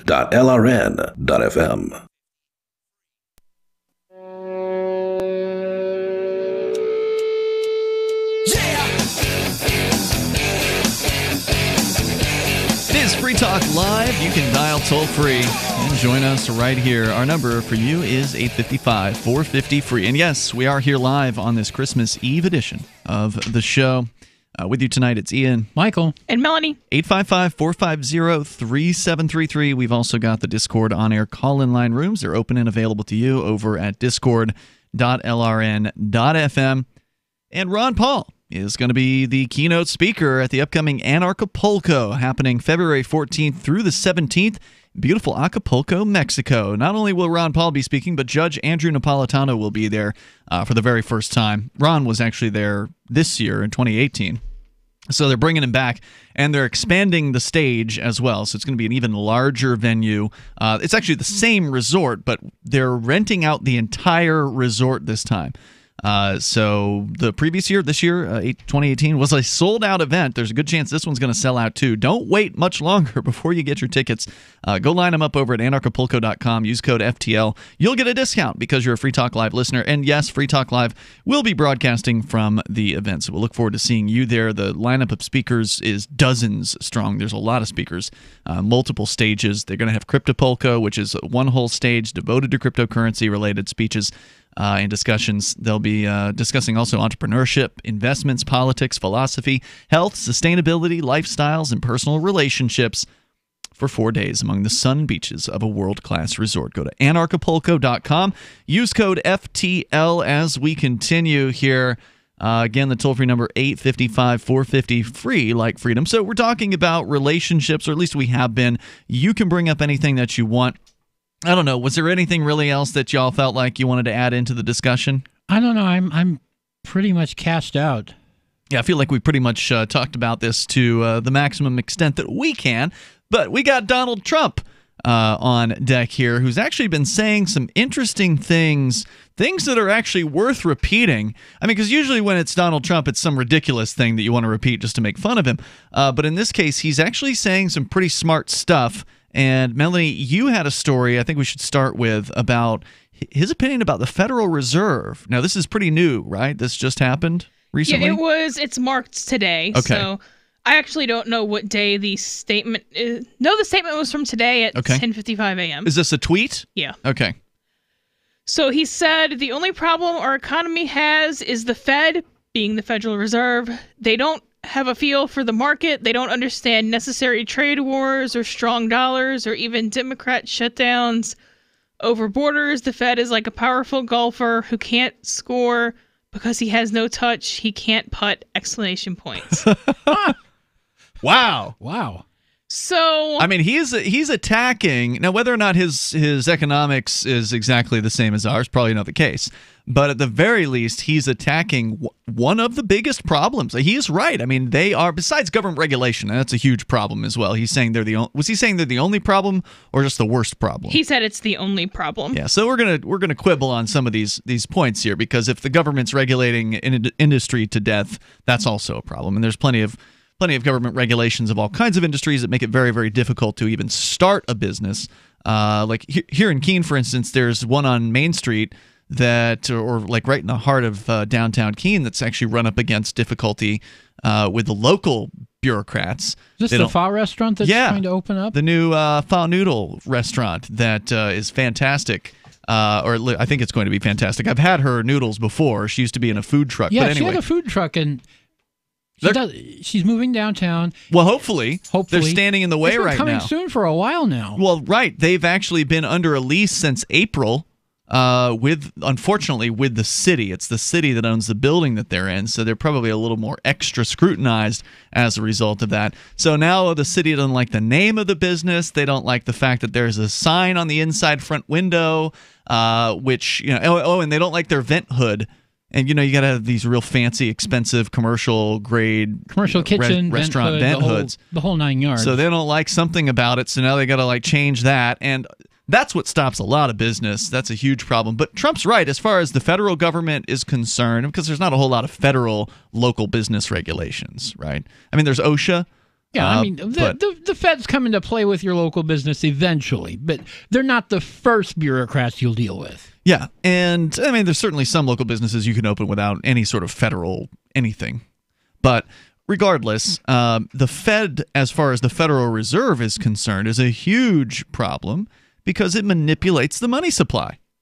And as we've talked about, and of course also in manipulating interest rates as well, these are huge indicators and huge factors in what people end up deciding to do. If money is artificially cheap because they've manipulated interest rates, people will malinvest. People make bad decisions because the price of money is wrong. Well, and people aren't necessarily making bad decisions. They're making decisions that have artificial consequences. What do you mean? So if you can get a 0% interest rate loan that if your business fails, you can file bankruptcy and never have to pay it back in You'll order do something to take you otherwise a chance wouldn't. On a business, that's not a bad decision on your part. Sure. It has bad consequences, but it's not a bad plan on your part because the consequences to you are mostly positive. I see what you're saying. You can't blame somebody for taking the free money. Or whether you can blame them or not, it's not a bad economic decision on their part because the benefits to them are there and the costs are next to zero. Yeah. Negligible? Negligible. Okay. Yeah, not Just making sure. Yeah, that makes total sense. But in from a wider perspective, people doing that and causes issues because it's coming from somewhere. Well, the wealth is coming from all of us. When the government prints money out, for instance, they are essentially taxing everybody who holds the U.S. dollar and are taking value from those people without lessening their supply of dollars. You still have as many dollars as you have, today versus tomorrow. But if they all of a sudden crank up the printing presses, then your dollars are worth less than they were previously. So would I be better off saying that some people would have made investments that they would not have made otherwise? I would say that's accurate. Yes. Right. And so the Federal Reserve throws off investment. I think the term is, economically malinvestment. That again, people are doing things they otherwise wouldn't do. So Trump's seeing some of this, and he's letting people know.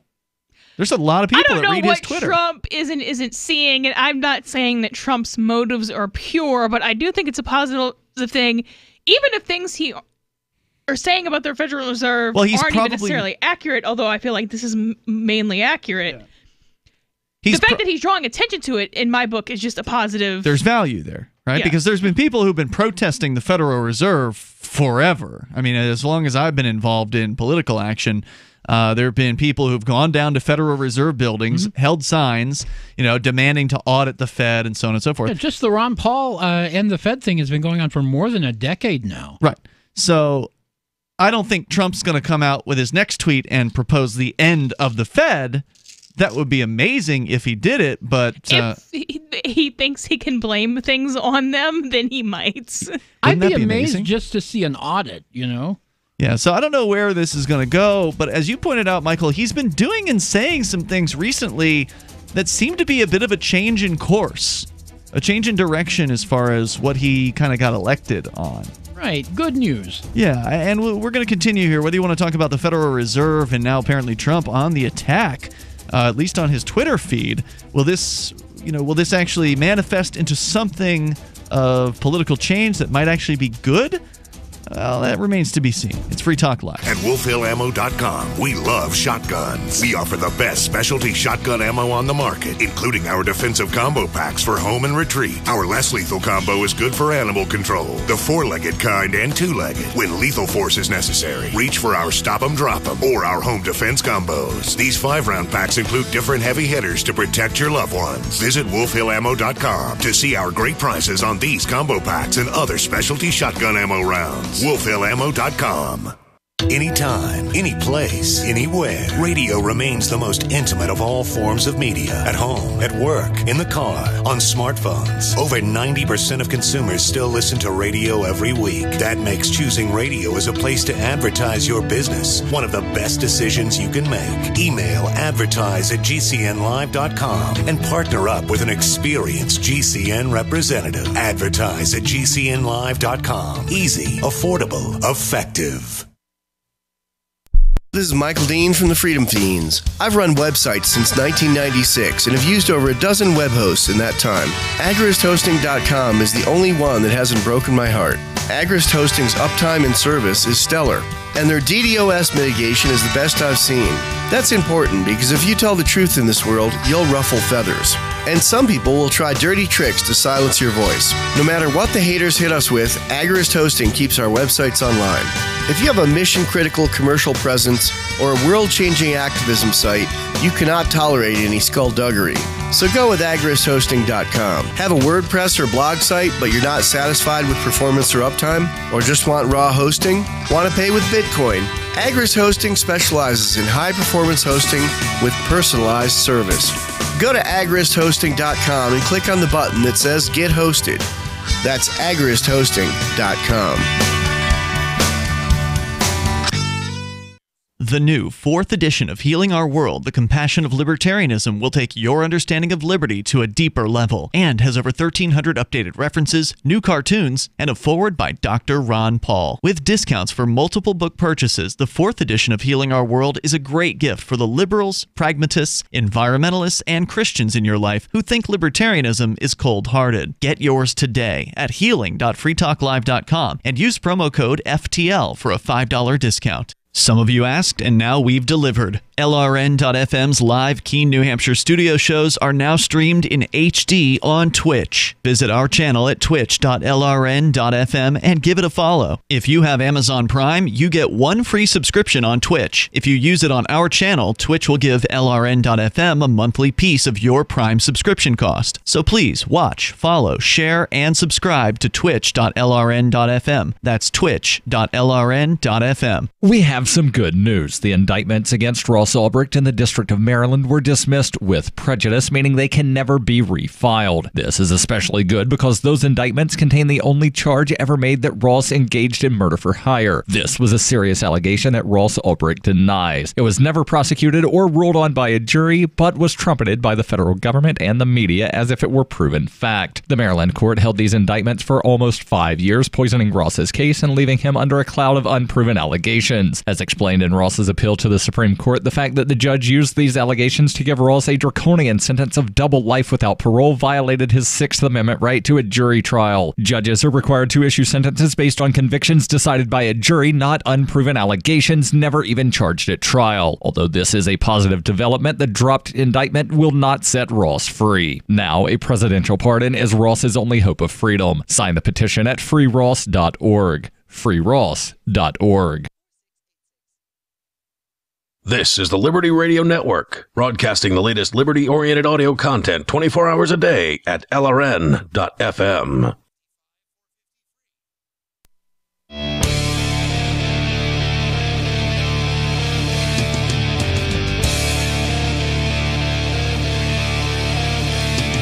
It is Free Talk Live. You can dial in right here, the toll-free number for you, 855-450-FREE. That's 855-450-3733. Talking about some surprising things coming out of the mouth of one Donald Trump, on his Twitter, at least. And apparently on the attack against the Federal Reserve in a recent tweet that I guess was posted today. Melanie, you shared that with us here. We're going to continue the discussion. Your calls and thoughts certainly welcome. Our toll-free number here is 855-450-FREE. By the way, it's Ian, Michael, and Melanie here tonight. And we are live on Christmas Eve. We're going to be live Christmas Day. We'll be live on New Year's Eve and New Year's Day as well. So be sure you join us throughout the holidays for fun and interesting, hopefully, talk radio that you can take control of here. So you can get on the lines with us, talk about what you want. I do also want to make sure you know about Bitcoin.com. Right now, cryptocurrencies had a nice little comeback in the last week or so. It's starting to recover a little. Yeah, Bitcoin going from about as low as $3,100, $3,200 per to earlier today it was as high as $42. I think it was around $4,200 US dollars per Bitcoin when I woke up, and then it dropped to a little below 4,000. Sounds about right. We're down to about 38 now. Ooh, okay. All right. So, but still up from what it was over the last week, and so that's a good thing. If you want to learn more about Bitcoin, go to Bitcoin.com, especially if you're brand new. If you're brand new to cryptocurrency and you've heard a lot about it, you've heard the news media talking trash, you've heard the old bankers talking trash, you really ought to go and learn more about it because you're not getting the full story. If you're reading mainstream media on cryptocurrency, you're probably not getting an honest opinion in a lot of cases. Bitcoin.com is where you can go to learn more about crypto. Bitcoin, of course, is what started it all as we celebrate the 10th anniversary of Bitcoin. It's happening now, basically through January 3rd, the 10th anniversary of this wonderful thing that has changed the face of finance, the face of personal finance and business in one fell swoop, basically. And, since we were talking about the Federal Reserve, Donald Trump actually coming out on Twitter attacking the Fed, which is amazing to hear that happen. I was shocked to read that today. It's worth pointing out that cryptocurrency is a way to protect yourself from the federal government and Federal Reserve. Because as we were pointing out, of course, the Federal Reserve is manipulating interest rates. The Federal Reserve is responsible for printing out money, inflating the money supply, inflating the number of zeros in computers, and actually, ordering new money to be printed into existence. And this is one of the reasons cryptocurrency was created in the first place. Was to get around that? Was to get around the whole printing of money, central banking, bailouts, giving money to people who don't, not people, but corporations that don't deserve it. Corporate welfare. Yeah, corporate welfare, corporate bailouts. And it came out in 2008, 2009. So, Bitcoin was originally published, the white paper, in late 2008, and then the code was released January 3rd of 2009, I think. Mm-hmm. And that was right on the heels of all that quantitative easing and bailouts and the car companies. And the message that they put in the Genesis block, in that very first block, Chancellor on the brink of second bailout for banks. They were paying attention right there. Yeah. Satoshi Nakamoto, the person or persons we don't know still who created cryptocurrency, created Bitcoin, and still an anonymous individual or group of people. So, and it is worth pointing out that when you have cryptocurrency, the price can go a little crazy. You really never know what's going to happen between one day and the next, or 1 year and the next, for that matter. It's still pretty volatile. It is volatile, but it has tended over time to go up. It's down right now from where it was a year ago. In December of 2017, it was going insane. Oh, yeah. It was shooting up. It got up to as much as 19,600 and some. I think on some exchanges it might have even hit 20,000. It might have, yes. But it's sort of been tumbling throughout the last year. And so anybody who's just looking at the last year, they're going to think this is a terrible idea. But you got to look a little wider than that. You got to go back further. And if you go back further, you'll see that the current price point we're at here is probably October 2017? October of last year, yeah. So, it's down, but only in the last year. It's up over all the rest of time. And that means that if you put your Federal Reserve notes into cryptocurrency, you might be subject to the whims of the marketplace as far as price is concerned, but you're no longer subject to the whims of the Federal Reserve. Now, some are going to argue, well, rich people could go in and manipulate the price of Bitcoin. They could buy a bunch of it, or they could sell a bunch of it, and they could, weigh in basically on the price to some extent. Yeah, they probably could. And, they may already have done so more than once. But the thing is, if you have Federal Reserve notes, if you're putting your investments in Federal Reserve notes, you're guaranteed to lose because of the inflation. Yeah, that's a great point, that over time, the value of the Federal Reserve note, those greenbacks you've got in your wallet, they've gone down, and everyone knows it. The only people who might not know that are children. right? Like if you haven't been around long enough to buy some food in one decade and buy food at the grocery store in another decade, maybe you wouldn't know that prices tend to go up over time. Yeah. Prices go up as compared to what it is that you get, because there's always the tricks that the food manufacturers use, like shortening the or making the containers smaller in tricky ways. They have their ways of doing that.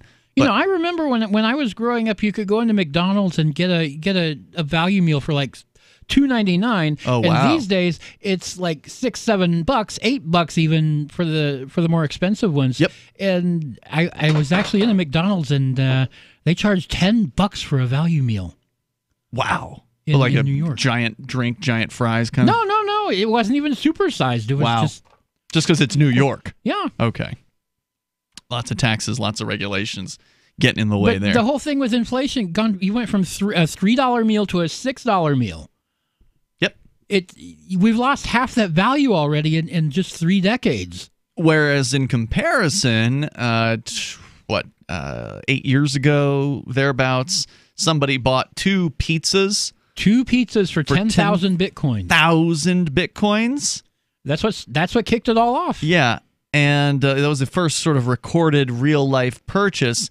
And now 1 Bitcoin's worth almost $4,000. So, you do the math. You can get a hell of a lot of pizzas right now for just 1 Bitcoin. Oh, yeah. But, that had to happen just to set an initial price. Right. And once you had that price set on Bitcoin, then you could begin trading it. And that happened. And it happened a lot. And we're still here, and Bitcoin's still here. In fact, it's probably never going to go anywhere, at least until it's supplanted and completely defeated by other cryptocurrencies. It may yet to, we may have yet to see. It'll probably eventually happen. Yeah. But for right now, Bitcoin's the king of the hill, and you ought to learn more over at Bitcoin.com. So, Melanie, that statement you had from Trump, we can continue on that discussion. But actually, we've got Christian Anarchist, Gene the Christian Anarchist, on the line here on our Discord server. Hello, Gene.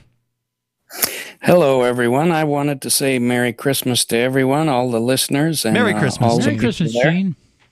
I hope everyone has a great holiday season. Thank you. Well, we'll be here throughout it. Did you want to comment on any of the issues tonight? I wanted to comment on something you guys were touching on yesterday, and that was Santa Claus.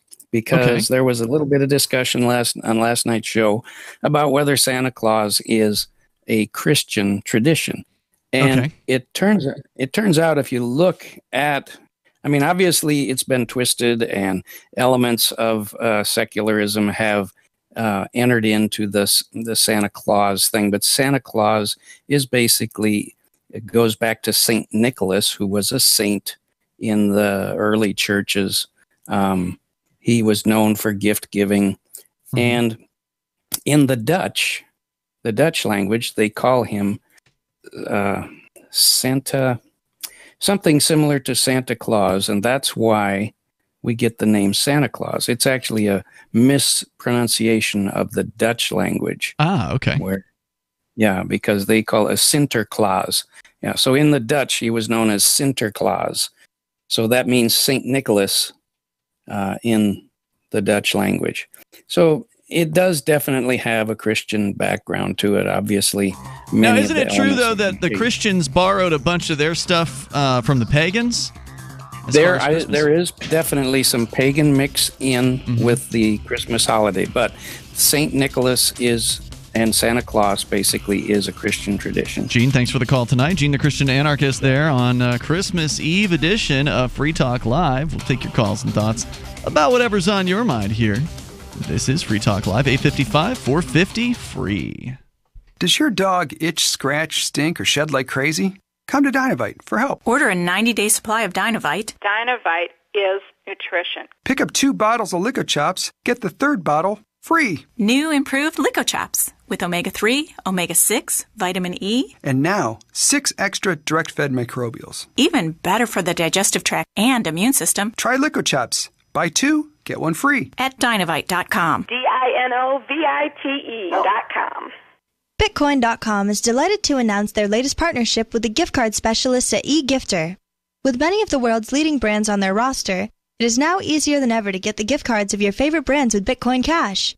To get started, just follow these simple steps.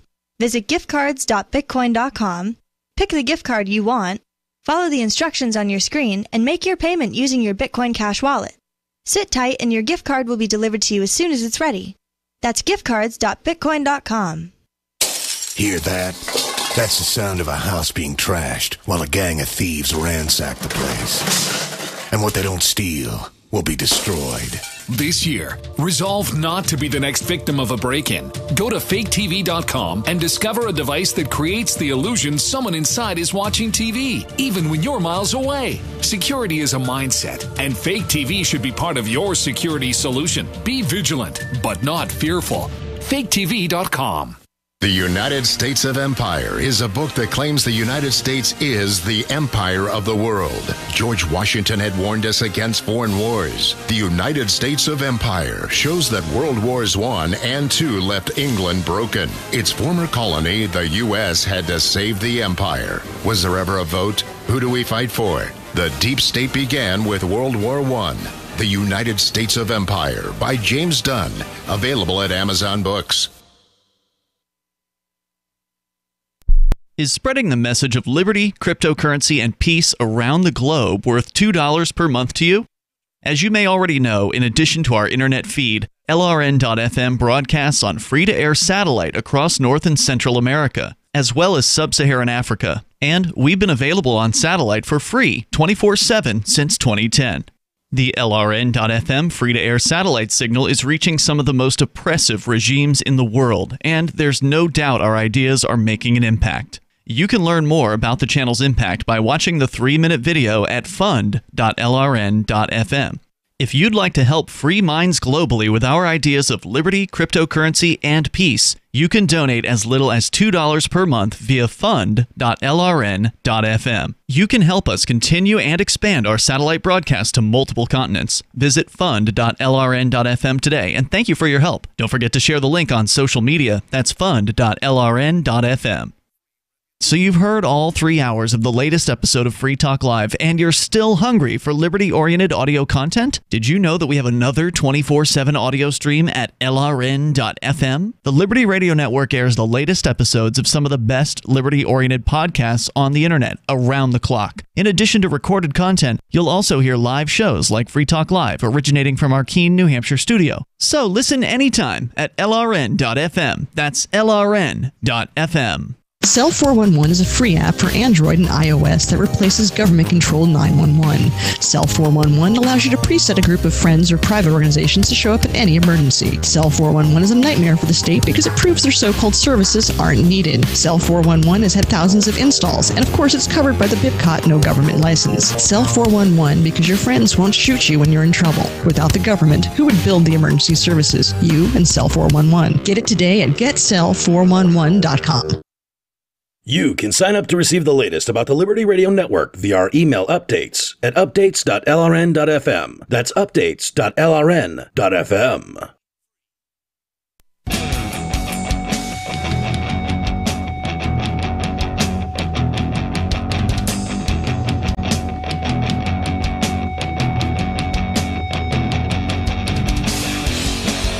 This is Free Talk Live, and it is the live Christmas Eve edition of the program. The toll-free number here is 855-450-FREE. That's 855-450-3733. We do have the Discord on-air call-in line rooms over at discord.lrn.fm. Some pretty outrageous news headlines out there, including what's going on in Nicaragua, where a television station has been raided and its director arrested for supposedly fomenting terrorism, but there's a lot more to the story, so we can share that with you. Also, a huge marijuana recall apparently out in California. There's a lot that we can discuss, but we've been talking about Donald Trump and some of the things he said recently that have been surprisingly good for somebody who, you know, he's a Republican, but he's a little different, isn't he? He's more likely to break from the party line. He's more likely to say what at least he seems to really think, for better or for worse. With you tonight, by the way, it's Ian, Michael, and Melanie. But first I want to get into these comments here and see if you guys can make heads or tails of them from a chatter in our Twitch chat over at, you can watch us on Twitch, by the way. It's our video feed in HD quality, twitch.lrn.fm. Chatter Quat DDD. He says, this must be the supreme class of counter-propaganda of St. Petersburg. Are you funded by the government? Is this some nervous attempt to counteract Putin-funded online propaganda? If so, I fully endorse. What? Yeah. Are we funded by the government? No. Not that I've ever heard of. Is it a nervous attempt to counteract Putin-funded online propaganda? I presume he's asking about the show, because, we get new people watching us on Twitch a lot. We're here to counter all of the propaganda from the state. Whether it's the Russian state or the United States of America state. FTL has been around longer than Putin. We've Putin. been here before Putin, and we'll be here when he's gone. Wait, when did Putin take office? Good question. Because, Gorbachev was out in the 90s, early 90s, right? Yeah, he was out. Yeah, the Soviet Union collapsed, and he was out. And then who came in? Didn't Putin come in there after was Boris Gorbachev? Yeltsin, who, oh, goodness. Well, you guys are feverishly 1999. Googling. So wait, Putin was in 99? Yeah, he was so acting Putin in was pre-Free Talk Live. Oh, wait, no. In 1999, he was appointed as one of 3 deputy prime ministers, so it would have been after that. Yeah. Well, either way, that... President of Russia in 2012. Oh, okay. So yeah, way before. So we Prime Minister in 2008. So we did predate him, because Free Talk Live started in 2002. But no, we are anti-state propaganda, so we're pro-freedom propaganda. I'm just here. anti-state. Yeah. Well, this is propaganda. This is pro-freedom, pro-liberty propaganda. Yeah. We are here delivering a message. We have a bias, and we are upfront about what it is. That is something that is intended to counter the programming that you're hearing on most of the mainstream media, which is pro-government stuff. He says he wasn't suggesting we were propagandizing Putin or alike. I was putting into question you would work for the U.S. government. No, we would not. No. I don't see the U.S. government paying for this show. No. We might actually get the Russian government to pay for Free Talk Live at some point, because they have hired Adam Kokesh before. Remember Adam Kokesh had a show on RT. And so RT, Russia Today, is Russian government funded. If they want to send me rubles, that's perfectly fine. But I am not going to change what I'm going to say because of it. Yeah, that's true. And Adam claims that he had the freedom to say whatever it was he wanted to. That they did not have any kind of contract saying he couldn't talk bad about Putin or anything. That's what he claims, right. And I believe it. That's the best way to do it, because you find somebody who's saying what you want, and then you promote that. Yeah. Trying to control someone into a particular message. You can pull it off. It's not as effective. I imagine if Kokesh made his whole show about attacking Putin, all the time, then they probably might be a bit would of a problem. But they'd probably cancel the agreement with him, and eventually he did get pulled. Now, it's like any other Patreon. You go support somebody on Patreon. Right. If you start hating what they say, you quit supporting them. Right. Just because they make, and Russia's money is not made legitimately, but just because a single individual has 10,000 times more budget for that than you, doesn't mean they're doing anything differently than you're doing. But if they came and they offered you money to be a commentator for them, would you do it? Would you take it? Well, if you're in the Russian government, you've probably got my email address, so just email me and we'll talk. I can't. I'd like to say no. You'd like to say no. So then the question is, how much are they offering you? We're being honest. Everyone's got a price. It's just how high. So I don't have if you live in the U.S. and the U.S. has robbed, imprisoned, attacked, whatever else you before, then the U.S. government owes you money, and so anything you get from them is compensation. Charge it against that debt. Mm-hmm. Russia's never victimized me, so that money's not. What do you mean not directly? Yeah, I guess they probably aren't extracting any kind of wealth from you. So. Anything that Russia has doesn't belong to me. It belongs to the victims of Russia. Yeah. So that ain't mine. But you'd be tempted to take some of it if they offered it to you. Because the thing is, they're going to give it to somebody. I'm not going to lie. Right? If somebody walks up to me and is like, I have all this stolen tax money. I want to give you $10 million. Like, they probably don't pay $10 million for a show. Listen, Melanie, we have lots of money. We will give it to you.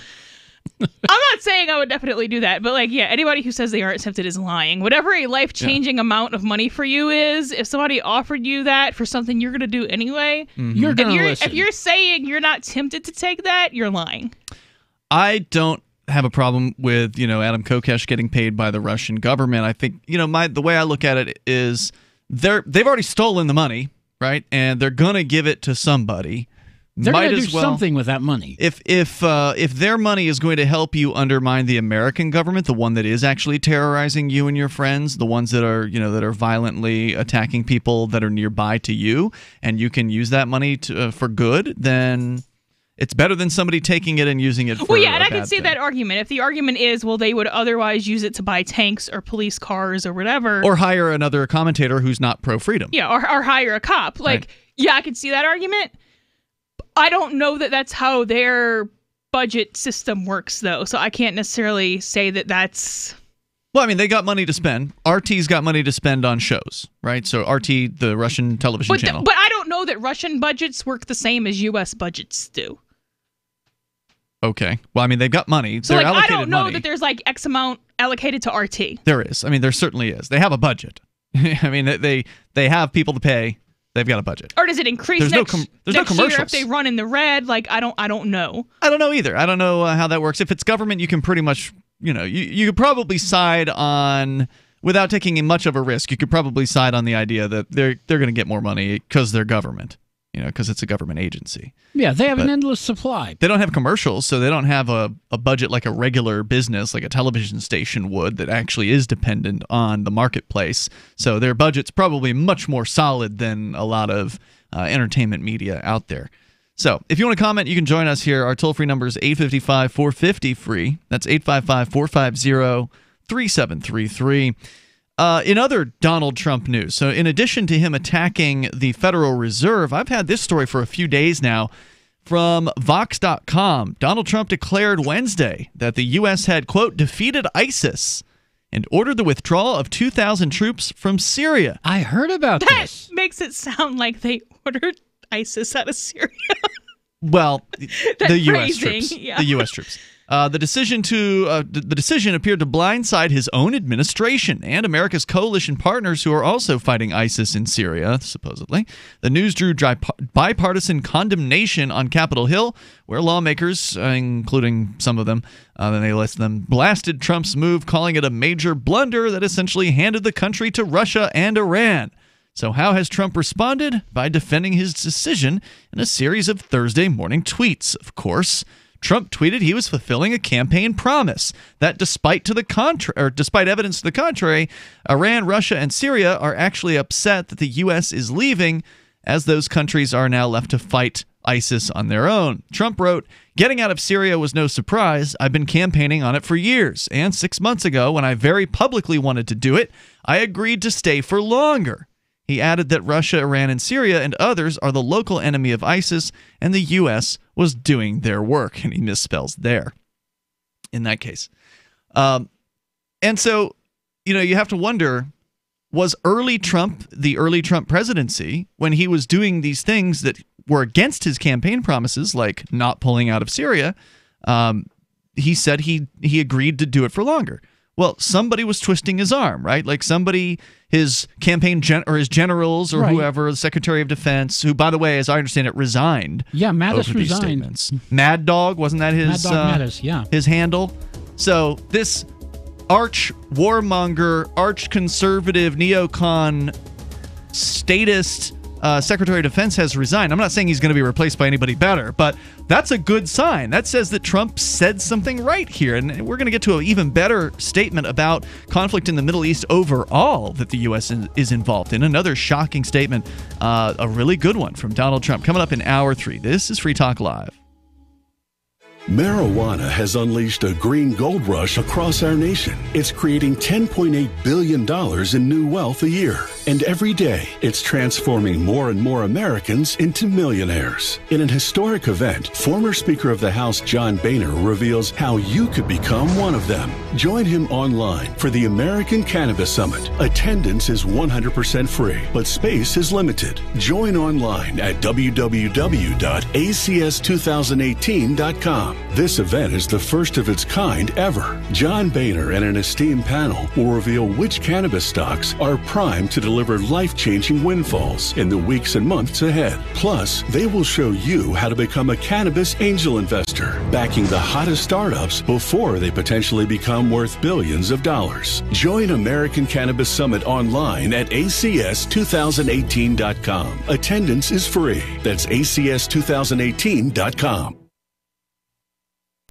We've all heard about blockchain assets like Dogecoin, Ether, and Ripple. Bitcoin isn't the only player in the blockchain game any longer. And for those of us wondering how to get our hands on these digital assets, finally, there's a solution. Shapeshift.io allows you to buy and sell between your digital assets and Bitcoin instantly between your own digital wallets. I've used it with ease. Shapeshift.io. There's no account or email address needed. You send them the crypto you want to sell. They send back the crypto you want to buy. It's that easy. Shapeshift.io.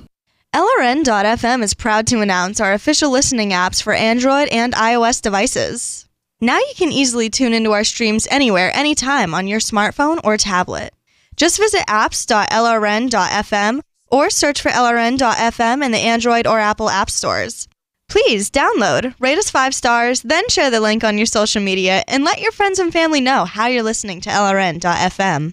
Download it now, free at apps.lrn.fm. You're listening to the live edition of Free Talk Live. Hour number 3 is next after the news here on the Liberty Radio Network at LRN.FM. From Keene in the Shire, the Liberty Media capital of the world, this is Daryl W. Perry, host of FPP Radio News for Monday, December 24th, 2018. Silver is trading at $14.69 per ounce. Gold is valued at $1,261 per ounce. Zen is trading at $6, and the average price of Bitcoin is $4,180. Antiwar.com reports while U.S. media coverage of the withdrawal from Syria has been presented as sending the entire world into a tizzy about what will happen next, with the Syrians presented as viewing the pullout as an American betrayal. This may hold true for Syrian Kurds, the one group of allies the U.S. has kept in the war, but most everyone else seems upbeat about the prospect of a U.S. withdrawal. Syrians living in Turkish-backed territory in particular are hopeful that this will mean the return of some cities, which the U.S. backed the Kurdish YPG in taking, to the population largely driven out by the fighting. Those in the Syrian government's territory also clearly benefit, as while the U.S. is never entirely openly at war with them, U.S. attacks aren't unheard of, and even in the best of times, the U.S. has tried to destabilize those areas in the name of regime change. Kurdish areas are less hopeful, with a Turkish invasion looming. Yet Turkey's past attacks on Kurdish areas have shown that a U.S. presence has limited impact on that at any rate. The U.S. has long viewed the YPG as a temporary alliance and was never going to scrap historical ties to Turkey in favor of them. This has meant that in the grand scheme of things, Western war enthusiasts are the only ones taking the dimmest view of the pullout and who stand to lose the most. Within war-torn Syria, the U.S. pullout mostly just amounts to one of the belligerent factions, one which has been bankrolling various different factions throughout the conflict, is simply off the table going forward. Given the U.S. resistance to peace deals that don't conform to U.S. demands, this can only be a good thing for compromise peace deals. Zencash has changed their name to Horizon to better represent their transition from a cryptocurrency to a pioneering platform that protects consumer data. They're working towards the day when anyone will be able to build privacy-based applications on the Horizon platform and generate income from them. This will allow Horizon to bring thousands of real-life services to the community. Services that provide freedom, utility, and privacy. HORIZEN.global. UPI reports President Donald Trump's budget director and chief of staff on Sunday said the partial U.S. government shutdown could continue until January 3rd when the new Congress convenes and Democrats take over the House of Representatives. Mick Mulvaney said on Fox News Sunday, "It's very possible this shutdown will go beyond December the 28th and into the new Congress," adding, "I don't think things are going to move very quickly here for the next few days because of the Christmas holiday." Mulvaney serves as director of the Office of Management and Budget and was named acting White House chief of staff 10 days ago. The U.S. Senate adjourned on Saturday, unable to break an impasse over Trump's demand for more funds for a wall on the border with Mexico that Democrats are unwilling to accept. Mulvaney said the White House made a counteroffer to Democrats on funding for border security that fell between the Democrats' offer of $1.3 billion and Trump's demand of $5 billion. As part of those talks on Saturday, Vice President Mike Pence offered to drop the demand for $5 billion for a border wall, substituting instead $2.1 billion, according to ABC News, citing unnamed sources. A Democratic source familiar with the negotiations said real discussions have been happening between Democratic lawmakers and Republican Senator Richard Shelby, the chairman of the Appropriations Committee, who has been talking to the White House. It was unclear what Democrats had offered. Mulvaney sought to shift blame for the partial shutdown to Nancy Pelosi, the Democratic nominee for Speaker of the House of Representatives, saying she might hold up negotiations to ensure that she secures the position. Pelosi spokesman Drew Hamill disputed that account, saying in a statement, as Mr. Mulvaney well knows, House Democrats are united in their opposition to the president's immoral, expensive, and ineffective wall. Hamill said the White House should stop the posturing and start serious bipartisan talks. More than 400,000 essential employees in some federal agencies will work without pay until the dispute is resolved. Another 380,000 federal employees will be furloughed, meaning they are put on temporary leave. Law enforcement efforts, Border Patrol, mail delivery, and airport operations will remain active. Are you an advocate for free market money? Do you promote Bitcoin as an alternative in a fiat-centric world? Then you need Spend-A-Bit in your arsenal, the search engine for things you can buy with Bitcoin. Spend-A-Bit aggregates millions of products from thousands of Bitcoin-enabled merchants. Keep your money in the free economy. Visit spendabit.co. This has been FPP Radio News, online at fppradio.com. In order to more accurately portray the risks of smoking, the FDA has approved putting a picture of Trish on the cover of all cigarette packs. Clinical trials suggest that images of diseased organs, corpses, and deformed infants all prove less effective than a single photograph of Trish smiling. Smokers can expect to see the graphic campaign as early as next month, paired with a simple line of text that reads, "Cigarettes cause Trish." In Science News, a new study finds that every style of parenting inevitably produces disturbed and miserable adults. Despite a great variance in parenting styles across populations, from overprotective to permissive, the end product is always the same, a profoundly flawed and joyless human being. One bright note of the study, adults can find temporary happiness when they're able to perpetuate the cycle of human misery by having children. In other news, the Pulitzer Board adds a giant pumpkin category, and a local man's utter failure in life is a bit of a sore spot. For more news, visit theonion.com/newsbeat. This is the Onion News Network.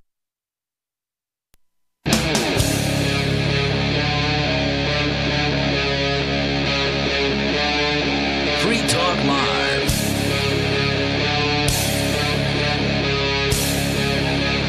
Hey, it's Free Talk Live. We're launching into yet another hour here, the third hour of this Christmas Eve edition of the show. With you in the studio tonight, it's Ian. Michael. And Melanie. And we've been talking about some surprising positive statements, surprisingly good statements by Donald Trump on his Twitter recently. Not only attacking the Federal Reserve, but actually coming out against Middle East interventionism. Let me give you this next quote here. I have not read this yet. This is from Vox. Well, Vox.com has an article about some of Donald Trump's recent quotes. What sparked all of this was him ordering the withdrawal. Now, I don't know whether they've withdrawn yet or not, the 2,000 troops out of Syria, which he says was always one of his campaign promises. And 6 months ago, he says, when I very publicly wanted to do it, I agreed to stay longer. And it sounds like he wishes he hadn't agreed to stay longer. At this point, he says that they have defeated ISIS and it's time to come home. And so in another tweet, this was December 20th, looks like, so the first one he tweeted was 6:42 in the morning. This one, 6:56 in the morning. So just a few minutes later, he tweets this. Does the USA want to be the policeman of the Middle East? Getting nothing in all caps, but spending precious lives and trillions of dollars protecting others who, in almost all cases, do not appreciate what we're doing. Do we want to be there forever? No. Time for others to finally fight, he says. Who is this guy? How did he get elected? Well, I don't think he got elected on a promise to pull troops out of the Middle East, but he could have if he'd made those promises. And he did say it was a campaign promise to leave Syria. And I remember right before he ended up, I think it was actually after he got elected, so like in December of 2016, I think that he made a statement that he was going to be a peace president. Now, as I said earlier in the show, he's not really a peace president. He still bombs innocent people in the Middle East. But the fact that he's now saying things like, I mean, this is one of the most libertarian things I think I've ever heard him say.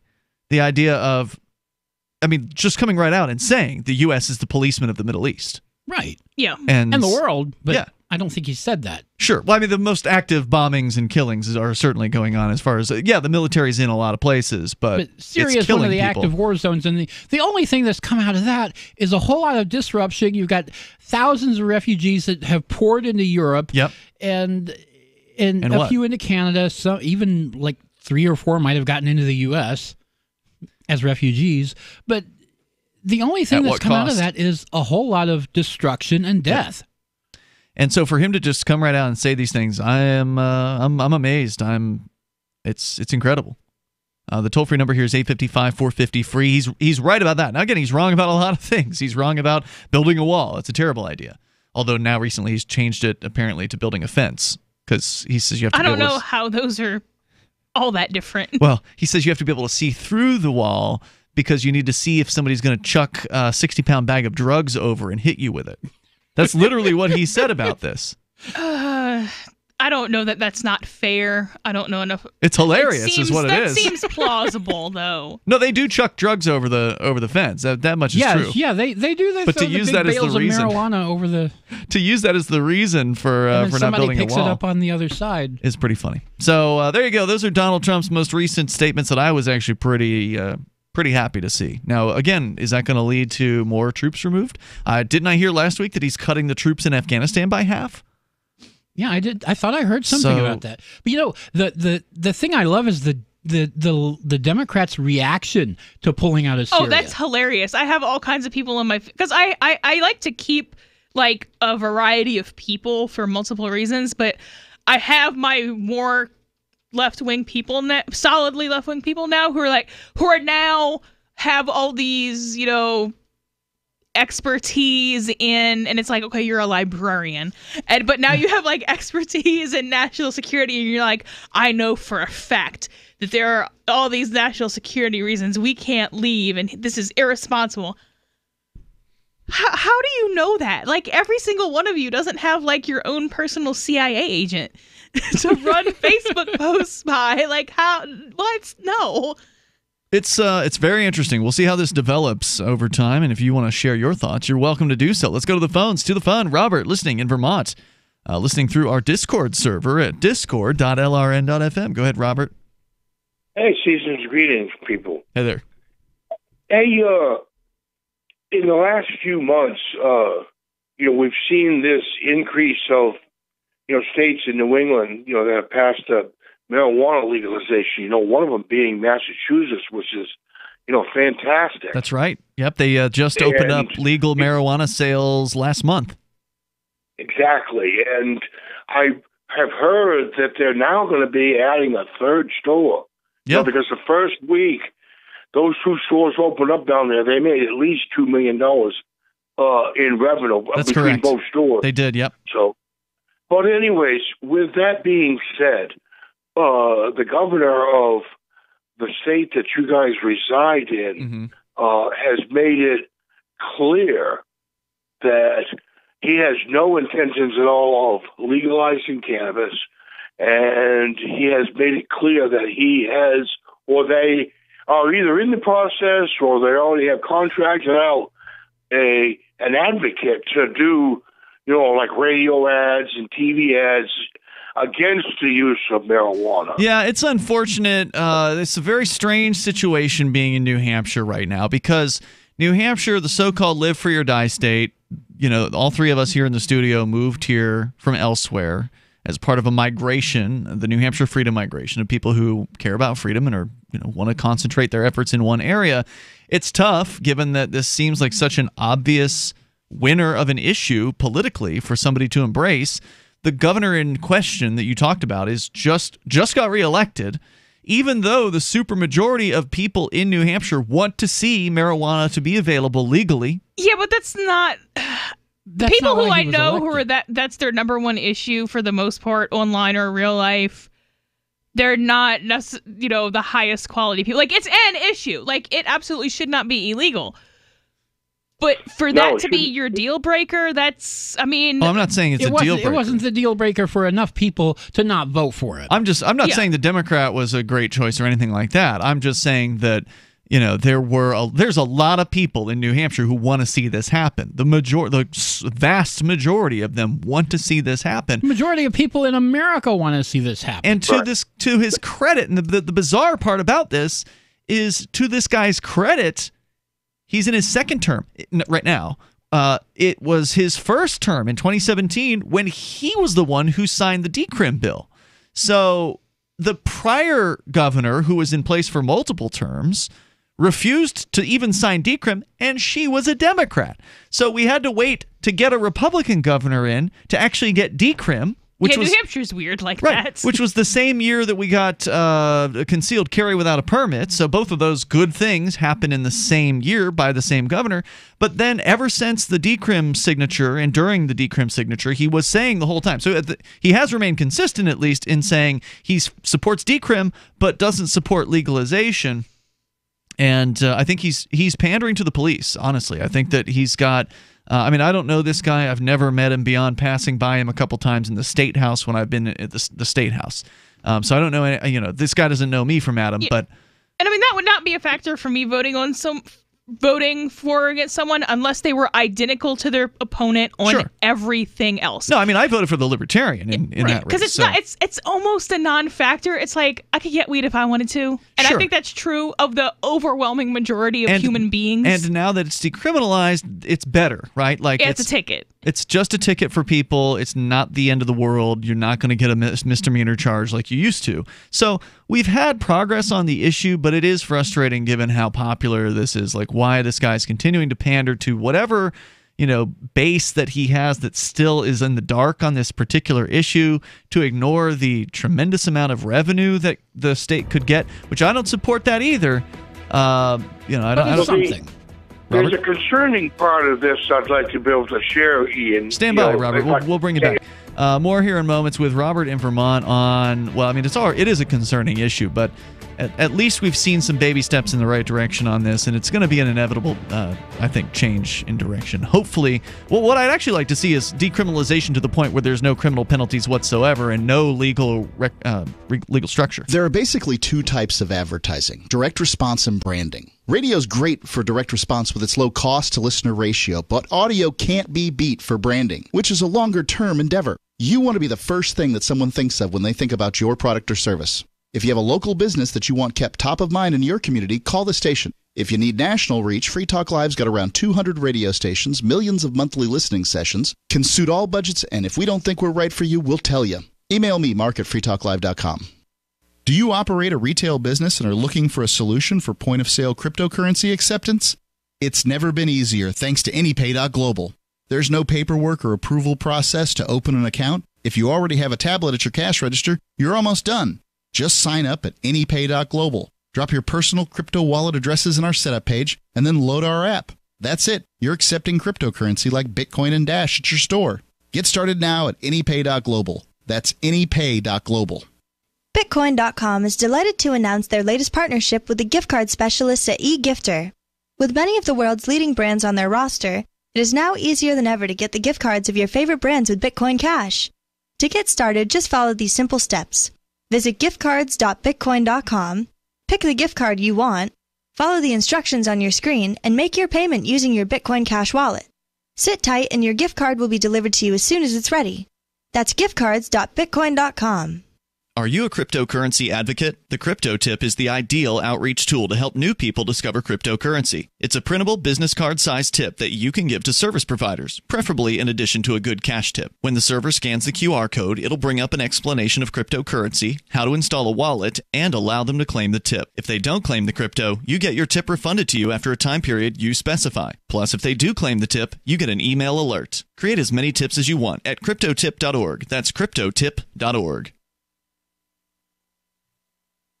Jared Gilchrist was surfing when he was attacked by a shark that took his leg. Thanks for being with us, big guy. Thanks, this is tight. What was going through your mind when you first realized that you were there with a shark all alone in open water? I felt like a total badass. It bit into my leg and started shaking it back and forth, and at that point I just felt, yes, this is sweet. I can't imagine what it would have been like to see the teeth sinking into your leg like. It was sick. At one point I just saw my leg just floating there in the water. It was awesome. Okay, we're joined now via satellite by Dr. Brian Caddy. What condition was Jared's leg in when you first saw him? It was in pretty rough shape. The shark had scissored through the muscle, and it was all just like hanging off the bone. It was nuts. Yeah, I kept touching it. It was slimy as hell. Yeah, totally. It was insane. Well, doctor, how do you deal with something like this? Well, you're never fully prepared for an injury this freaking cool. We just tried to stop the blood loss, and we took a bunch of photos because it's hysterical to freak out the nurses with gnarly shit like this.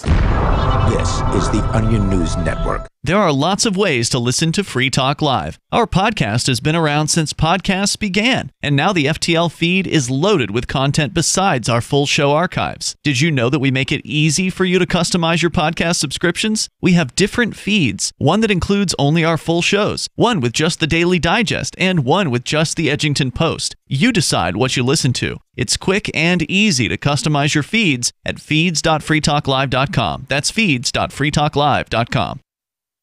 When you hear the word lobbyist, you probably think about greedy corporations, but not all lobbyists are the same. Some are fighting for the freedoms you hold dear. Liberty Lobby LLC is doing just that in New Hampshire, working hard to represent you, not some special interest group. You can help by going to libertylobby.info, where your contribution will give us the tools we need to ensure that your voice is heard. Visit libertylobby.info today to find out more. What's up next? Visit the Liberty Radio Network program guide to find out at shows.lrn.fm. That's shows.lrn.fm.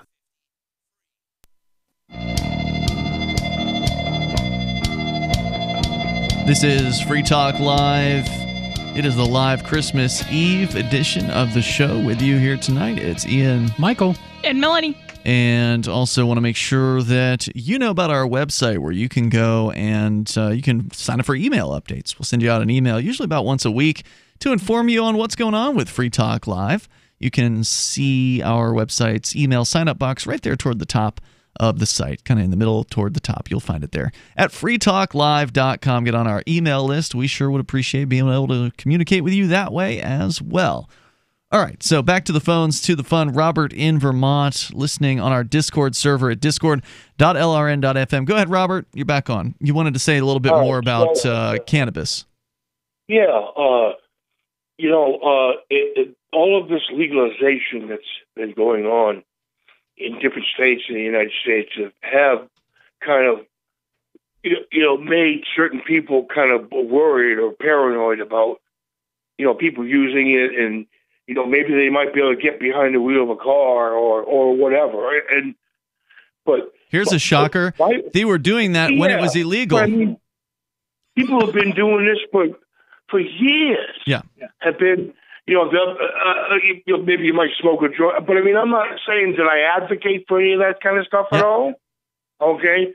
However, the states now, coming out with these test strips, and I mean, it'll tell you these strips, what's in your system, but it's not telling you, how high you are. Mm-hmm. Like with alcohol, it'll tell you. If you blow into this machine, what percentage of alcohol you have in your system. But, right. These marijuana test strips, they're not going to tell you, what's your, where you're cognitively at.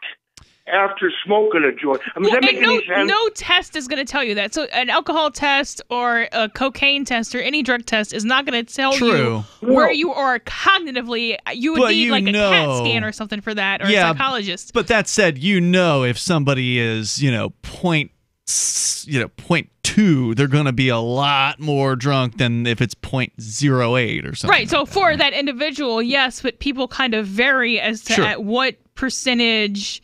Not that a breath test to measure a blood content isn't really the most accurate thing in the world, but different people are going to be drunk and, at different levels of drunk at different BACs. So there's no test that does that for anything. Now, anybody who's at a 0.2, 0.3, 0.25 doesn't need to be driving. Yeah.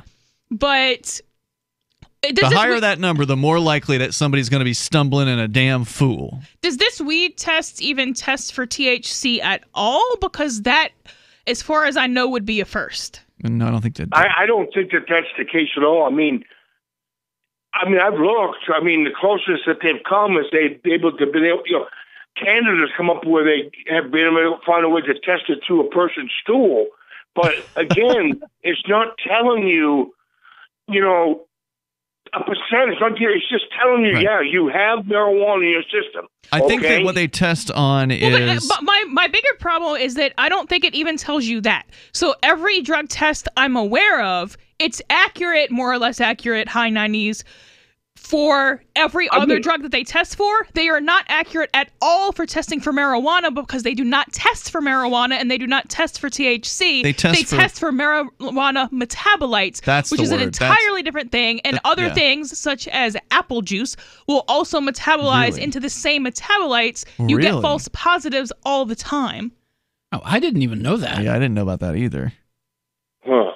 Okay. Which also means you have significant lag, because if you smoked last a month, people test positive a month later. Sometimes. If they're heavy users, they can. Because you're testing for metabolites, you're not testing for the substance. The substance is not in your system. If I do, well, not me, but if a doctor does a blood test and they test your blood for THC, there is no THC in your blood if you smoked weed a month ago.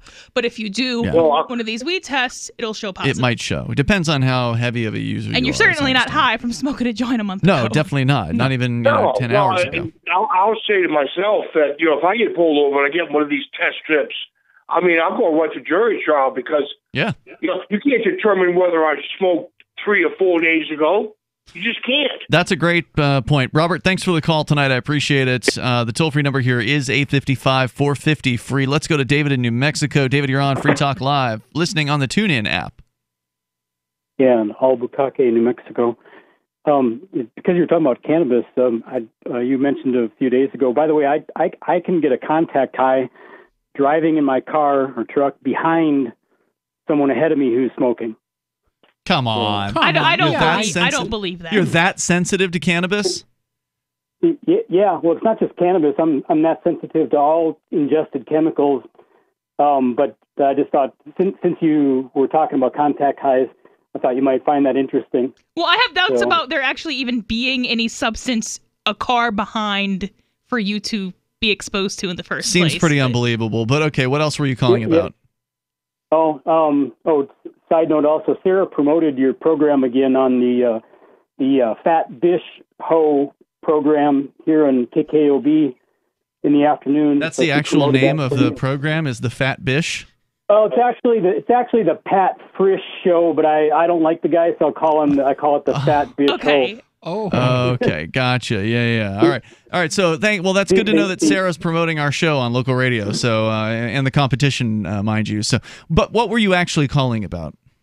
Just a little bit of fun. The history of internet hookups. Michael, you were talking earlier that back in 1992, you were making hookups on the internet before the internet. Mm-hmm. And in a similar story, to defend my record, in 1986, I made my first internet hookup arrangement before the internet. It was back when, and actually I'm interested in if somebody knows this. I suppose you call it the intranet because it was within an intranet within a company. It happened to be the Sabre system that the airlines use. Yeah, Sabre's been around for decades. I mean, it goes back to the 60s? It's the early reservation system. Did they attach email to that then? Because I know email has been around a lot longer. Email's been around since like the email that we have today on the internet was invented like in the late 60s, early 70s. Yeah. Well, the way that, I just drove the bus for the airline. I didn't do the office work. So it was kind of magical, though, for a 20-year-old kid. I went in the office and there'd be, and it was just like that movie. What was it? Sleepless in Seattle or whatever, where the characters pop up live on the screen as they're typed character by character. Yeah. Live chat. And so that's how it appeared. Yeah. And, Some of the systems I don't know work that way. Yeah. So it was pretty cool. It was magical. I mean, for having, my only contact with computers was, in high school, which would have been like 81, 82. They got some Apple IIe's or whatever they were and had a computer lab I wasn't interested in. So I knew about it. And then a few years later, out in the real world, you're looking at a CRT screen and your girlfriend is typing you a note, and it's popping up character by character by character. And then they could also, if you weren't there live, they could print it out for you and give it to you. But anyway, that's a good story, David. It does bring back memories, and I thank you for the call tonight. It reminds me of the old BBS days. Yeah, the BBSs. I was on BBSs for years. Bulletin board system. This is what was basically for the average person, this was their first connection with other people on an online kind of system, but it was always limited to usually one person's computer in a local area, so you'd have to actually dial up with your telephone modem to do that. More coming up. It's Free Talk Live. Silver has always been nature's very own antibiotic, and only one system allows you to produce an endless supply of nano-sized silver solutions right from the convenience of your home. Silver Lungs. With the addition of our unique lung delivery system, respiratory infections are targeted directly, where traditional oral administration simply cannot reach. This pioneering method also preserves the original particle sizes and delivers your silver solution directly into the bloodstream. See the Silver Lungs generator and lung delivery system at silverlungs.com. That's silverlungs.com. Most of you know that heart disease is the #1 silent killer in the U.S. What if I told you for just $54.95 a month you could fight against heart disease naturally? At Heart and Body Extract, we've been helping thousands of people get back to a healthier heart. Don't just take my word for it. Check out all of the success stories at hbextract.com, or to order, call 866-295-5305. That's 866-295-5305. hbextract.com. Don't risk it when you can take charge of it. Since time began, tyrants have taken aim at personal liberties. Now there's a movie that aims back. The government has no more right to tell us what to put in our bodies than they have to take our guns or tell us what books we can read. 6 drug police were eaten by bears while raiding a marijuana farm. On your knees, you dirty hippie! Jesus. On your knees! What's the problem, officer? Today, many cops who enforce pot laws do so only because it provides them with cushy jobs, good benefits, and a chance to push people around. I was an undercover narcotics officer. The drug war is nothing but a farce. The Second Amendment says you gotta keep you and your gat intact. Guns and Weed, The Road to Freedom. A film by Michael W. Dean and Nima Vadadi. DVD available now at gunsandweed.com or on Amazon. That's gunsandweed.com. Makes the perfect gift. Remember, that's gunsandweed.com. Are you a cryptocurrency advocate? The Crypto Tip is the ideal outreach tool to help new people discover cryptocurrency. It's a printable business card-sized tip that you can give to service providers, preferably in addition to a good cash tip. When the server scans the QR code, it'll bring up an explanation of cryptocurrency, how to install a wallet, and allow them to claim the tip. If they don't claim the crypto, you get your tip refunded to you after a time period you specify. Plus, if they do claim the tip, you get an email alert. Create as many tips as you want at cryptotip.org. That's cryptotip.org.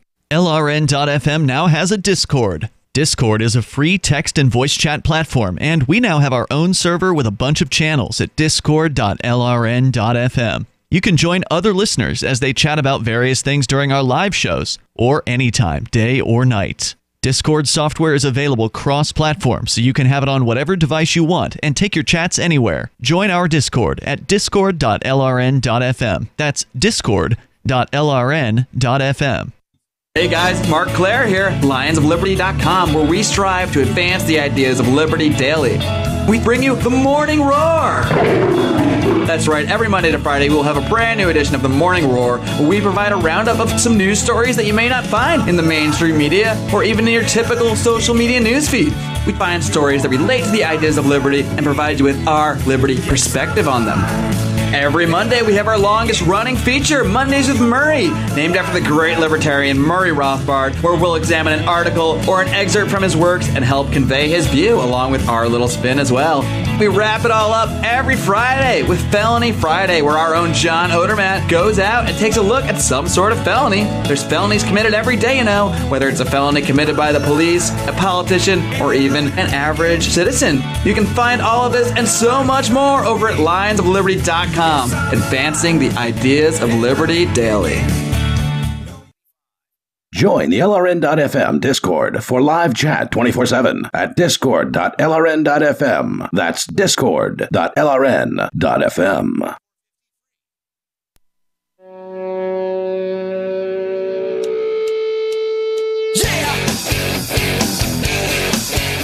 It's Free Talk Live, and you're joining us here for our Christmas Eve edition of the program. The toll-free number, if you want to join us on the radio, is 855-450-FREE, like freedom. That's 855-450-3733. Coming up here, Melanie, you had a story that I thought sounded interesting, and it's timely. It's China's war on Christmas. A lot of Christians complain about a so-called war on Christmas here in the U.S., which is a joke. Christmas, there's no war on Christmas here, but there may actually be a real war on Christmas in China. We'll get into that story, but I know you had a quote from Rand Paul, Michael, that you wanted to follow up the quote from Donald Trump that we read earlier, which was a surprisingly good quote. The U.S. is getting out of Syria, getting out of Afghanistan, and the Democrats have gone nuts. Howard Dean is on Twitter saying that we need to stay in Afghanistan because women are going to be oppressed, which not like they're not already. Right. And this tweet from Senator Rand Paul I thought was worth reading.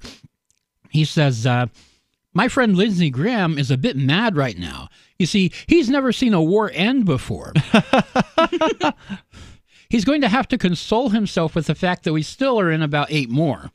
I know it'll be hard for him, but I think he'll get by. And I have to tell you, I haven't seen a senator who loves war this much since the Star Wars prequels. Wow. Zing. That's pretty good. That is Rand Paul. All right. Well, every now and then he says something right, too. The toll-free number here, if you want to join us, 855-450-FREE like freedom. We continue. Of course, you can take control of the airwaves. Melanie, let's jump into international headlines. China on the attack against Christmas? Yeah, so apparently it is illegal to celebrate Christmas in China. This is from The Guardian. Yeah, Christianity's banned in China. Not according to this. Really? At least that's the last I heard. Last I heard, you were not allowed to be a Christian, at least publicly. So it says Chinese citizens are allowed to practice any of the 5 religions officially recognized by the government, which includes Protestantism and Catholicism. Wow. However, religious activities outside of officially sanctioned institutions is banned. So I guess you would be allowed to have Christmas Mass or something like that, but you are not allowed to decorate your house or. So you can go to a church as long as it's state approved. Yes. But this is different from what I grew up with. This is a whole lot looser than I'd heard. Yeah, and it doesn't say what the penalty is, but they have banned Christmas as a, quote, Western festival. And you're not allowed to have decorations, gifts, Christmas parties. So you're not allowed to celebrate in any overt fashion. You can have a belief in Jesus or whatever the other religions were. But you cannot openly sort of announce that. Yeah, and so I want to say, and I do separate what I call Christian Christmas from American Christmas. So and you're an atheist, secular Christmas? Yes. Yeah. And so I acknowledge that, there are people who religiously celebrate Christmas, and they have the Advent thing, some of them, and they celebrate Christmas Day. Some people do the 7 days past that, and they're celebrating the birth of Jesus. Okay, that's a thing.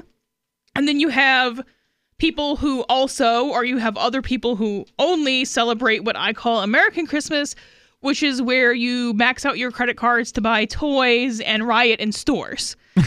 And those are not really happen. Yeah, it does. Those are not the same. It actually doesn't happen that much up here. No, it doesn't happen that often in most places. I mean, most Black Friday sales don't involve people punching each other. I'm talking about the month of December. Yeah, there's very rarely people that actually get into brawls. We had to have people arrested all the time when I was working at Walmart. Is that right? Yeah. Okay, I'll take it back. I mean, not only in December, but usually in December. For fighting each other. For fighting each other over toys, for stealing, for damaging stuff, for just being above and beyond obnoxious and quasi-violence. All right. But so they seem to be banning, and this is my description, not theirs, they seem to be banning American Christmas because their concerns, at least from this article, and I'm not in China, seem to be the cultural issues, not the religious issues at all. Okay. And they do... But they have banned outward expression, basically, of any kind of decoration, any kind of... I don't imagine caroling would be allowed. Yeah, so I would imagine that would be banned, because they say down here, Chinese citizens are allowed to... I already read that. Observers say the restrictions are less about an attack on Christianity and more about how local governments are interpreting a directive from the ruling Communist Party to promote traditional Chinese culture. The Chinese Communist Party is officially atheist and over the past year has emphasized the need for party cadres to abandon religious attachments. Many other countries have already accepted China's Spring Festival, which is reported in China as a victory of cultural export. By that logic, there should be no problem with Christmas in China. That guy, a popular Chinese commentator, wrote online referring to China's New Year celebration. It's an issue of cultural confidence. As long as we are confident about our culture, we won't be afraid of your, quote, Western festivals. If it's fun, we'll accept it, he wrote. For many in China, Christmas has little to do with religion. In Beijing, shopping centers were still decorated with the Christmas decorations on Christmas Eve. As in Western countries, the holiday is also a shopping event with discounts on games, makeup, and other goods. So wait, I thought you said it was an attack on secular Christmas. Because they're saying they're allowing the shopping centers to have decorations up. No, it says they have them up. That's different. Well, if they're not being taken down by armed policemen, then it's allowed. This seems like a new proclamation to me, so I don't know how effective dates work in China or if they haven't got into those stores, or the stores were getting around to taking them down. There's no story, at least that you're seeing, about people being arrested. It hasn't said anyone was arrested, but it has said... Because if it's not, there's no arrests going on, you don't have a war. You know, as far as the war on drugs is concerned in the United States, that's a war on drugs. It's a war on people. If they're not actually arresting people yet, maybe they are. Maybe they didn't call it a war on Christmas, but... Oh, I thought you called it that. Kind of. Well, yeah, I use that. I use those terms on the air because you called it that. But they actually banned Christmas, at least the non-religious aspects of it, in China. Except for the fact that shopping centers, they're reporting as still having decorations and such. So I'm not sure to the extent of what this ban includes. Maybe it's... Because it sounded to me... Can you maybe go back to what they actually are prohibiting? Because I thought there was a list toward the beginning of that article, wasn't there?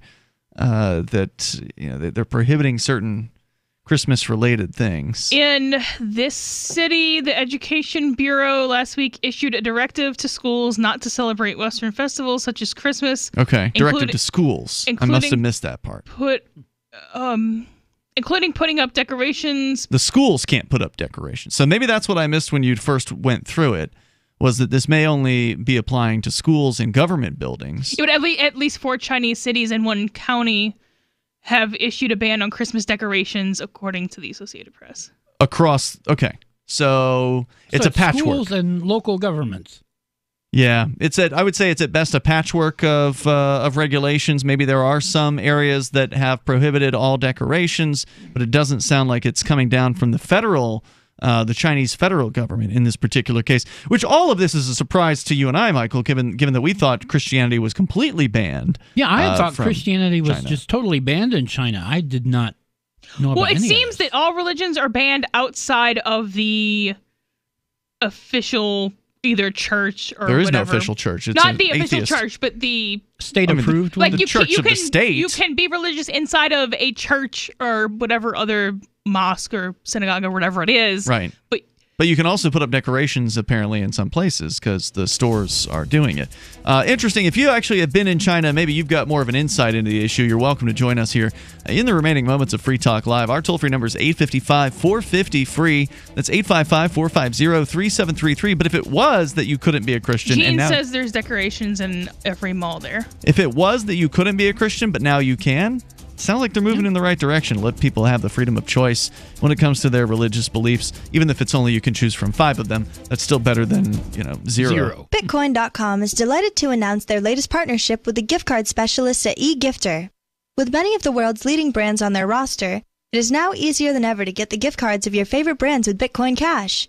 To get started, just follow these simple steps. Visit giftcards.bitcoin.com, pick the gift card you want, follow the instructions on your screen, and make your payment using your Bitcoin Cash wallet. Sit tight and your gift card will be delivered to you as soon as it's ready.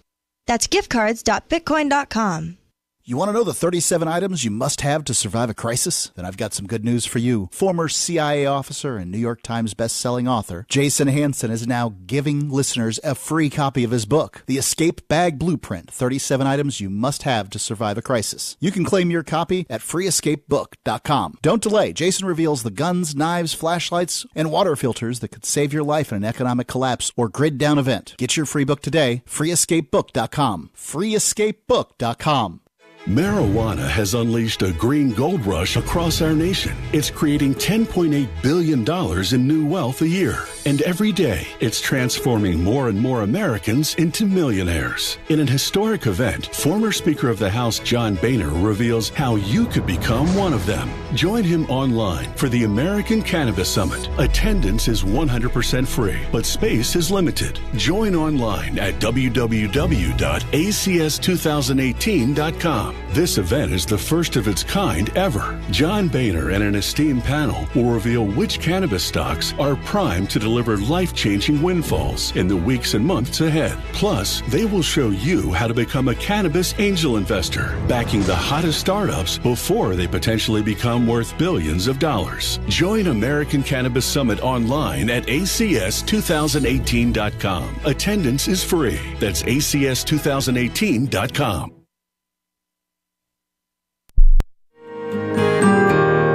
So the protection of life, liberty, and property is what the Free State Project is all about. But it's an effort to move 20,000 people who understand. It's about demonstrating to the entire country that, yeah, we can have a free market, a truly free market. Making it just a freer, great place to live.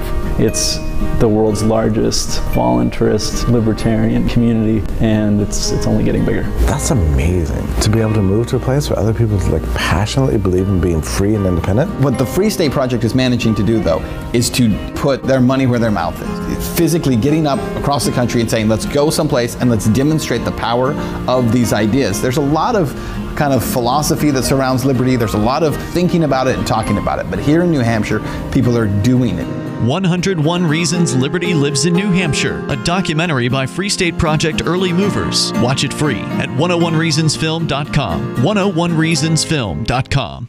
The LRN.FM social media channels have been revamped. We've eliminated Facebook and focused on other platforms like Twitter and Mastodon, the decentralized alternative to Twitter. On our accounts, you'll find posts from multiple LRN.FM show hosts together in one place. Follow us on Twitter at twitter.lrn.fm, or better yet, move to the decentralized Mastodon social media platform at toot.lrn.fm, toot.lrn.fm. I think you'll like it. Are you tired of your taxes funding endless occupations around the world? Antiwar.com is run by people who understand that wars abroad become wars at home, wars on our freedoms. Antiwar.com is dedicated to bringing you the latest in news, views, interviews, and reviews from the top movers and shakers in the anti-occupation movement. Antiwar.com has it all, from thorough foreign policy analysis to interviews with whistleblowers who used to run the military-industrial complex. Anti-war, pro-free market. That's antiwar.com. You're listening to the best liberty-oriented audio streamed around the clock, on the air, and online. This is the Liberty Radio Network at LRN.FM.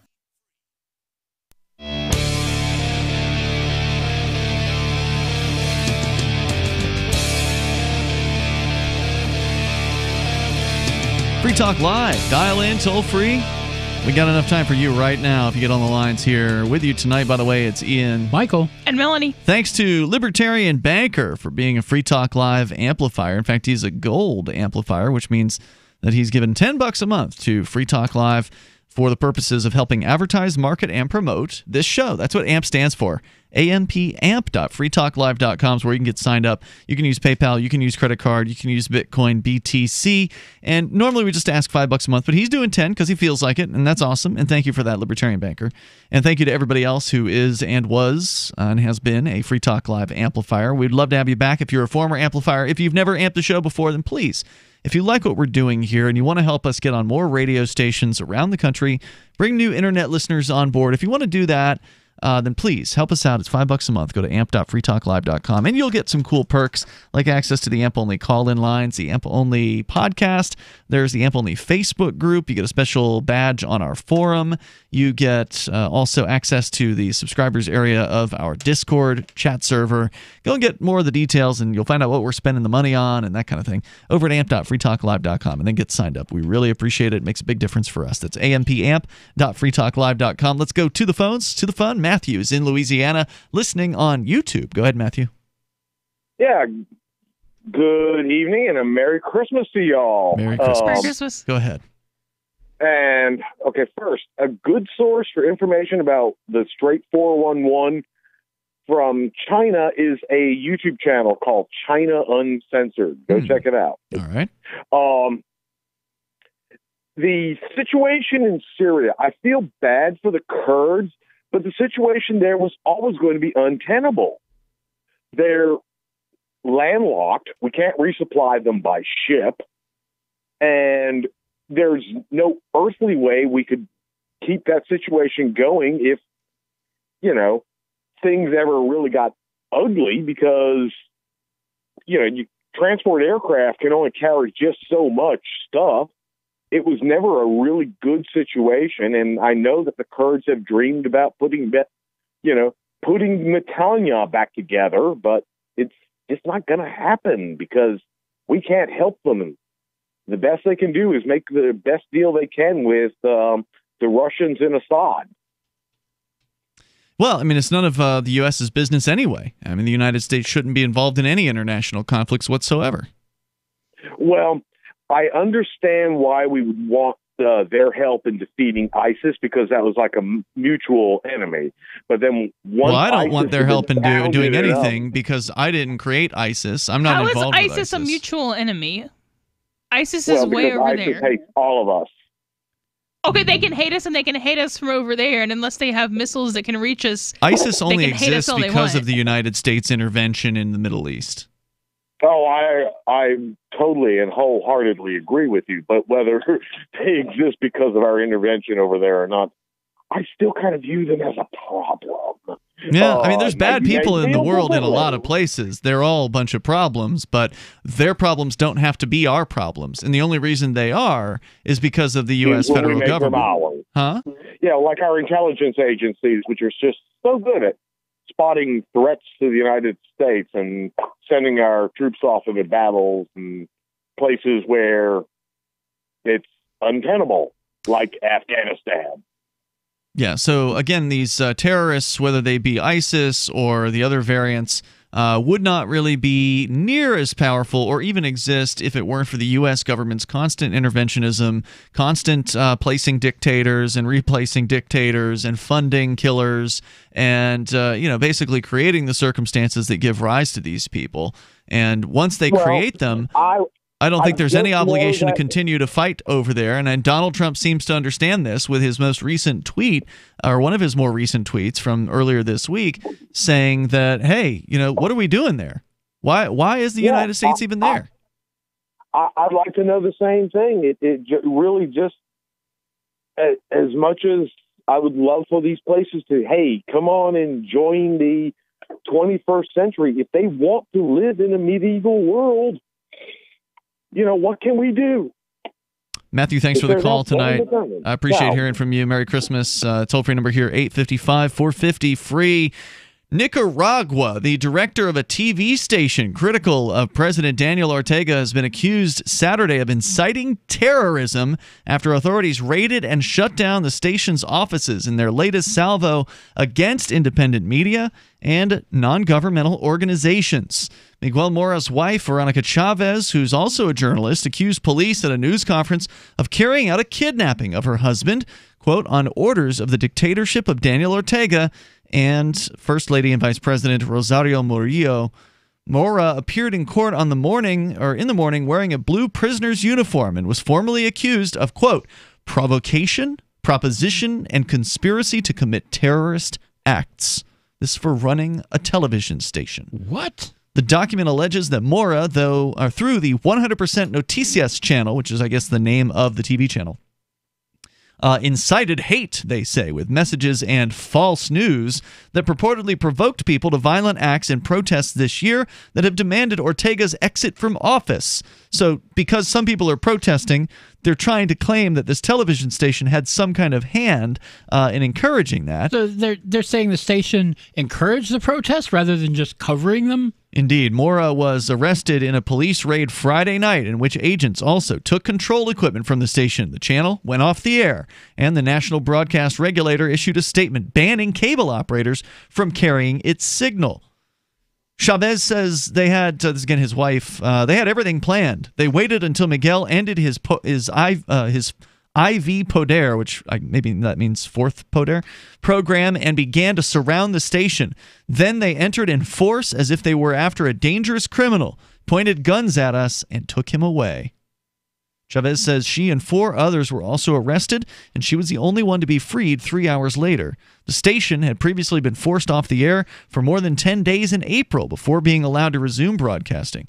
At least 325 people have been killed in the protests, and the Nicaragua Center for Human Rights says about 565 have been jailed. Thousands more have fled the country in self-imposed exile. Gee, you wonder why people are walking through Mexico to try to leave Central America? I wonder why.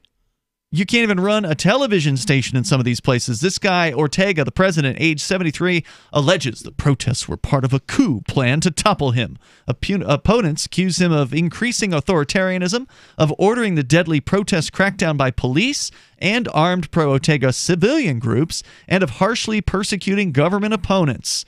While the demonstrations dissipated following the tough crackdown, recent days have been tense for the Central American nation as the government targeted opposition voices despite criticism from abroad. On December 14th, because it's not just the raid on the TV station, get this, police seized the offices of 4 non-governmental organizations, including the Center for Human Rights. Now, how do you justify that? Who knows what kind of claims they're making here. It's all BS anyway. Then on Wednesday, the government expelled 2 groups of experts sponsored by the Organization of American States who are investigating and monitoring alleged human rights abuses by security forces during the protests. So let's arrest the people from the Center for Human Rights. Let's expel the outside experts who are trying to monitor the state of human rights within the state. Let's arrest the guy running the television, the independent news station. On Friday, this is all totalitarian dictator stuff. Yeah, so this is just absolutely horrifying. Apparently, Trump has signed into law a bill cutting off resources to Ortega's government and putting sanctions against countries that assist Nicaragua. Condemnation of the move against the channel came from abroad on Saturday, including freedom of expression officials at the United Nations and the Inter-American Commission on Human Rights. New York-based Committee to Protect Journalists urged Nicaraguan authorities to release the arrest journalists and, quote, end their repressive campaign against the independent media. Well, I imagine they're not going to do what people on the outside want them to do, and they're not going to do what the people on the inside want them to do. They're in power. They're in control, and they're not afraid to do whatever it takes to stay there.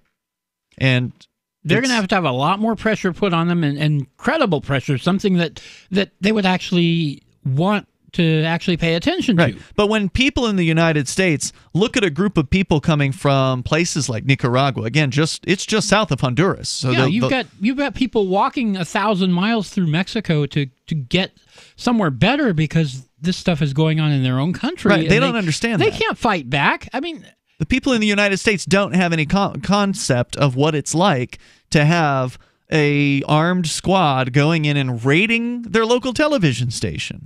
We have at least some semblance of freedom of speech here, the ability to criticize. I mean, Trump would love to do some of this stuff. I'm sure he would. He's made statements about trying to go after the mainstream media, but ultimately, all he can really do is talk at this point in the United States. We're out of time for tonight. It's been the live Christmas Eve edition. We'll be back for a live Christmas Day edition. I think, Michael, you're joining me. I'll be here tomorrow night. See you tomorrow online. In the meantime, join us at freetalklive.com. Merry Christmas. Would you like? When you're coping with bad news and the news media come calling, and they will, don't clam up. As notorious political figures find out the hard way, the cover-up can be worse than the crime. So get out in front of unfavorable news about your company, your group, or organization, or yourself. The sooner you confront a negative story, the sooner it will be over.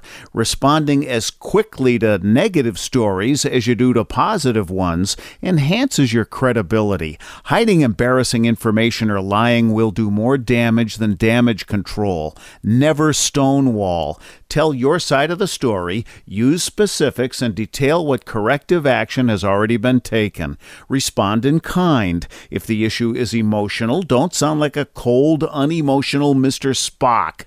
For more tips on critical communication skills for the way things are now, hit survivalspeech.com. I'm Holland Cook. There are basically two types of advertising: direct response and branding. Radio's great for direct response with its low cost to listener ratio, but audio can't be beat for branding, which is a longer-term endeavor. You want to be the first thing that someone thinks of when they think about your product or service. If you have a local business that you want kept top of mind in your community, call the station. If you need national reach, Free Talk Live's got around 200 radio stations, millions of monthly listening sessions, can suit all budgets, and if we don't think we're right for you, we'll tell you. Email me, mark@freetalklive.com. Did you know we've taken our LRN.FM telephone listen line to a new level with the LRN.FM audio on-demand line? Now you can call 712-770-8447 anytime and listen to LRN.FM's live feed. And you can listen to a bunch of our original shows on demand. Long-distance fees may apply. Just dial 712-770-8447 and choose from the menu. 712-770-8447. The latest episode of Declare Your Independence is next, after the news, here on the Liberty Radio Network, LRN.FM.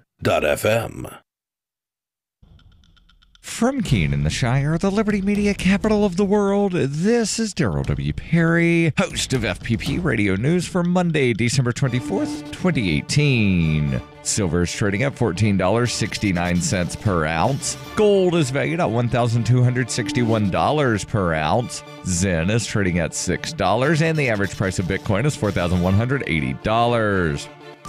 Antiwar.com reports while U.S. media coverage of the withdrawal from Syria has been presented as sending the entire world into a tizzy about what will happen next, with the Syrians presented as viewing the pullout as an American betrayal. This may hold true for Syrian Kurds, the one group of allies the U.S. has kept in the war, but most everyone else seems upbeat about the prospect of a U.S. withdrawal. Syrians living in Turkish-backed territory in particular are hopeful that this will mean the return of some cities, which the U.S. backed the Kurdish YPG Fijian taking to the population largely driven out by the fighting. Those in the Syrian government's territory also clearly benefit, as while the U.S. is never entirely openly at war with them, U.S. attacks aren't unheard of, and even in the best of times, the U.S. has tried to destabilize those areas in the name of regime change. Kurdish areas are less hopeful, with a Turkish invasion looming. Yet Turkey's past attacks on Kurdish areas have shown that a U.S. presence has limited impact on that at any rate. The U.S. has long viewed the YPG as a temporary alliance and was never going to scrap historical ties to Turkey in favor of them. This has meant that in the grand scheme of things, Western war enthusiasts are the only ones taking the dimmest view of the pullout and who stand to lose the most. Within war-torn Syria, the U.S. pullout mostly just amounts to one of the belligerent factions, one which has been bankrolling various different factions throughout the conflict, is simply off the table going forward. Given the U.S. resistance to peace deals that don't conform to U.S. demands, this can only be a good thing for compromised peace deals. Zencash has changed their name to Horizon to better represent their transition from a cryptocurrency to a pioneering platform that protects consumer data. They're working towards the day when anyone will be able to build privacy-based applications on the Horizon platform and generate income from them. This will allow Horizon to bring thousands of real-life services to the community. Services that provide freedom, utility, and privacy. HORIZEN.global.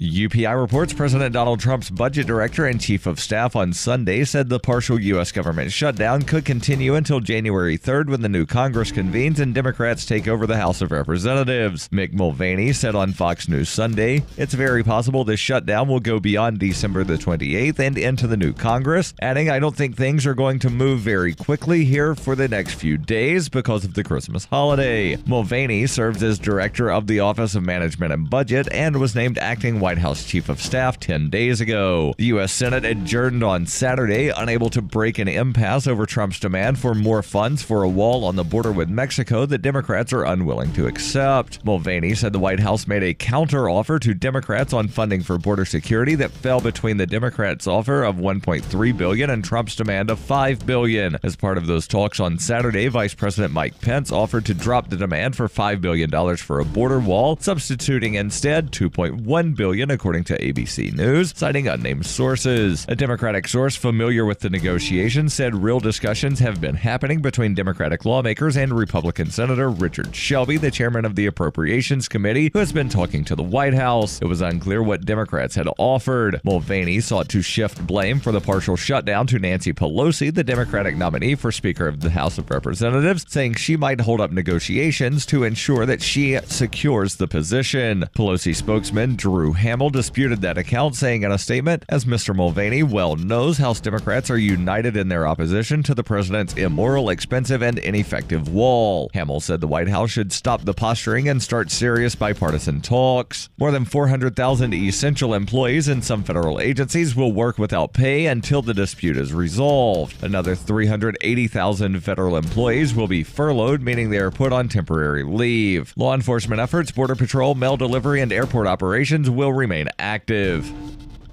Are you an advocate for free market money? Do you promote Bitcoin as an alternative in a fiat-centric world? Then you need Spendabit in your arsenal, the search engine for things you can buy with Bitcoin. Spendabit aggregates millions of products from thousands of Bitcoin-enabled merchants. Keep your money in the free economy. Visit spendabit.co. This has been FPP Radio News, online at fppradio.com. Nothing you do or say will ever reach the lofty heights attained by the following news summary. This is the Onion Week in Review. Facing increased market pressure and a shrinking bottom line, media company Star Trove was forced to lay off dozens of unskilled bloggers this week. Sources confirmed that before being dismissed, many of the bloggers had been with the company for months, regularly performing menial tasks such as describing celebrity outfits and composing quizzes about Disney characters. I mean, I'd been with this company for almost a year. It wasn't the most rewarding job, and I didn't have health insurance, but it paid the bills. I'm already 25 years old. I just don't know where to go from here. In other news, a 6-day visit to a rural African village completely changes a woman's Facebook profile picture. A new dating website helps plus-size Jewish plane crash survivors find love. And a kid figures he'll go down the slide 36 more times and then call it a day. This is the Onion News Network. And now, live from the studios of Freedom's Phoenix, Ernest Hancock. Believe me when I say we have a difficult time ahead of us. But if we are to be prepared for it, we must first shed our fear of it.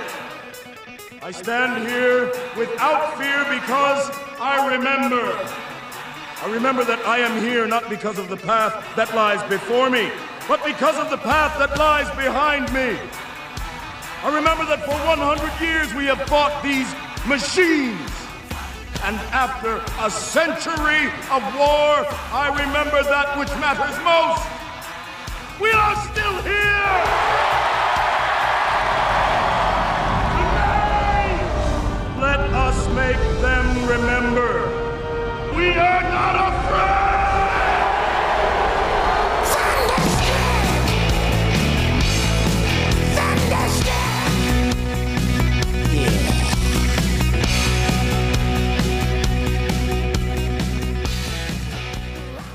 Hey, I'm here.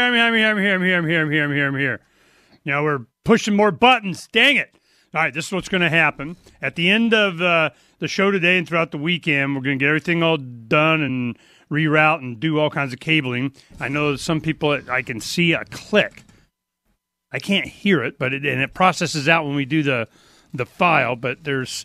in the wires, man, wires. All right, we're working on it. One thing that I wanted to make sure that you can look forward to is, kind of the skip to the end with Ernest Hancock and one less thing I got to do, which is a whole bunch of really great sites that I've been going around seeing how people are doing things. This one guy is called Bright Idea, Bright something.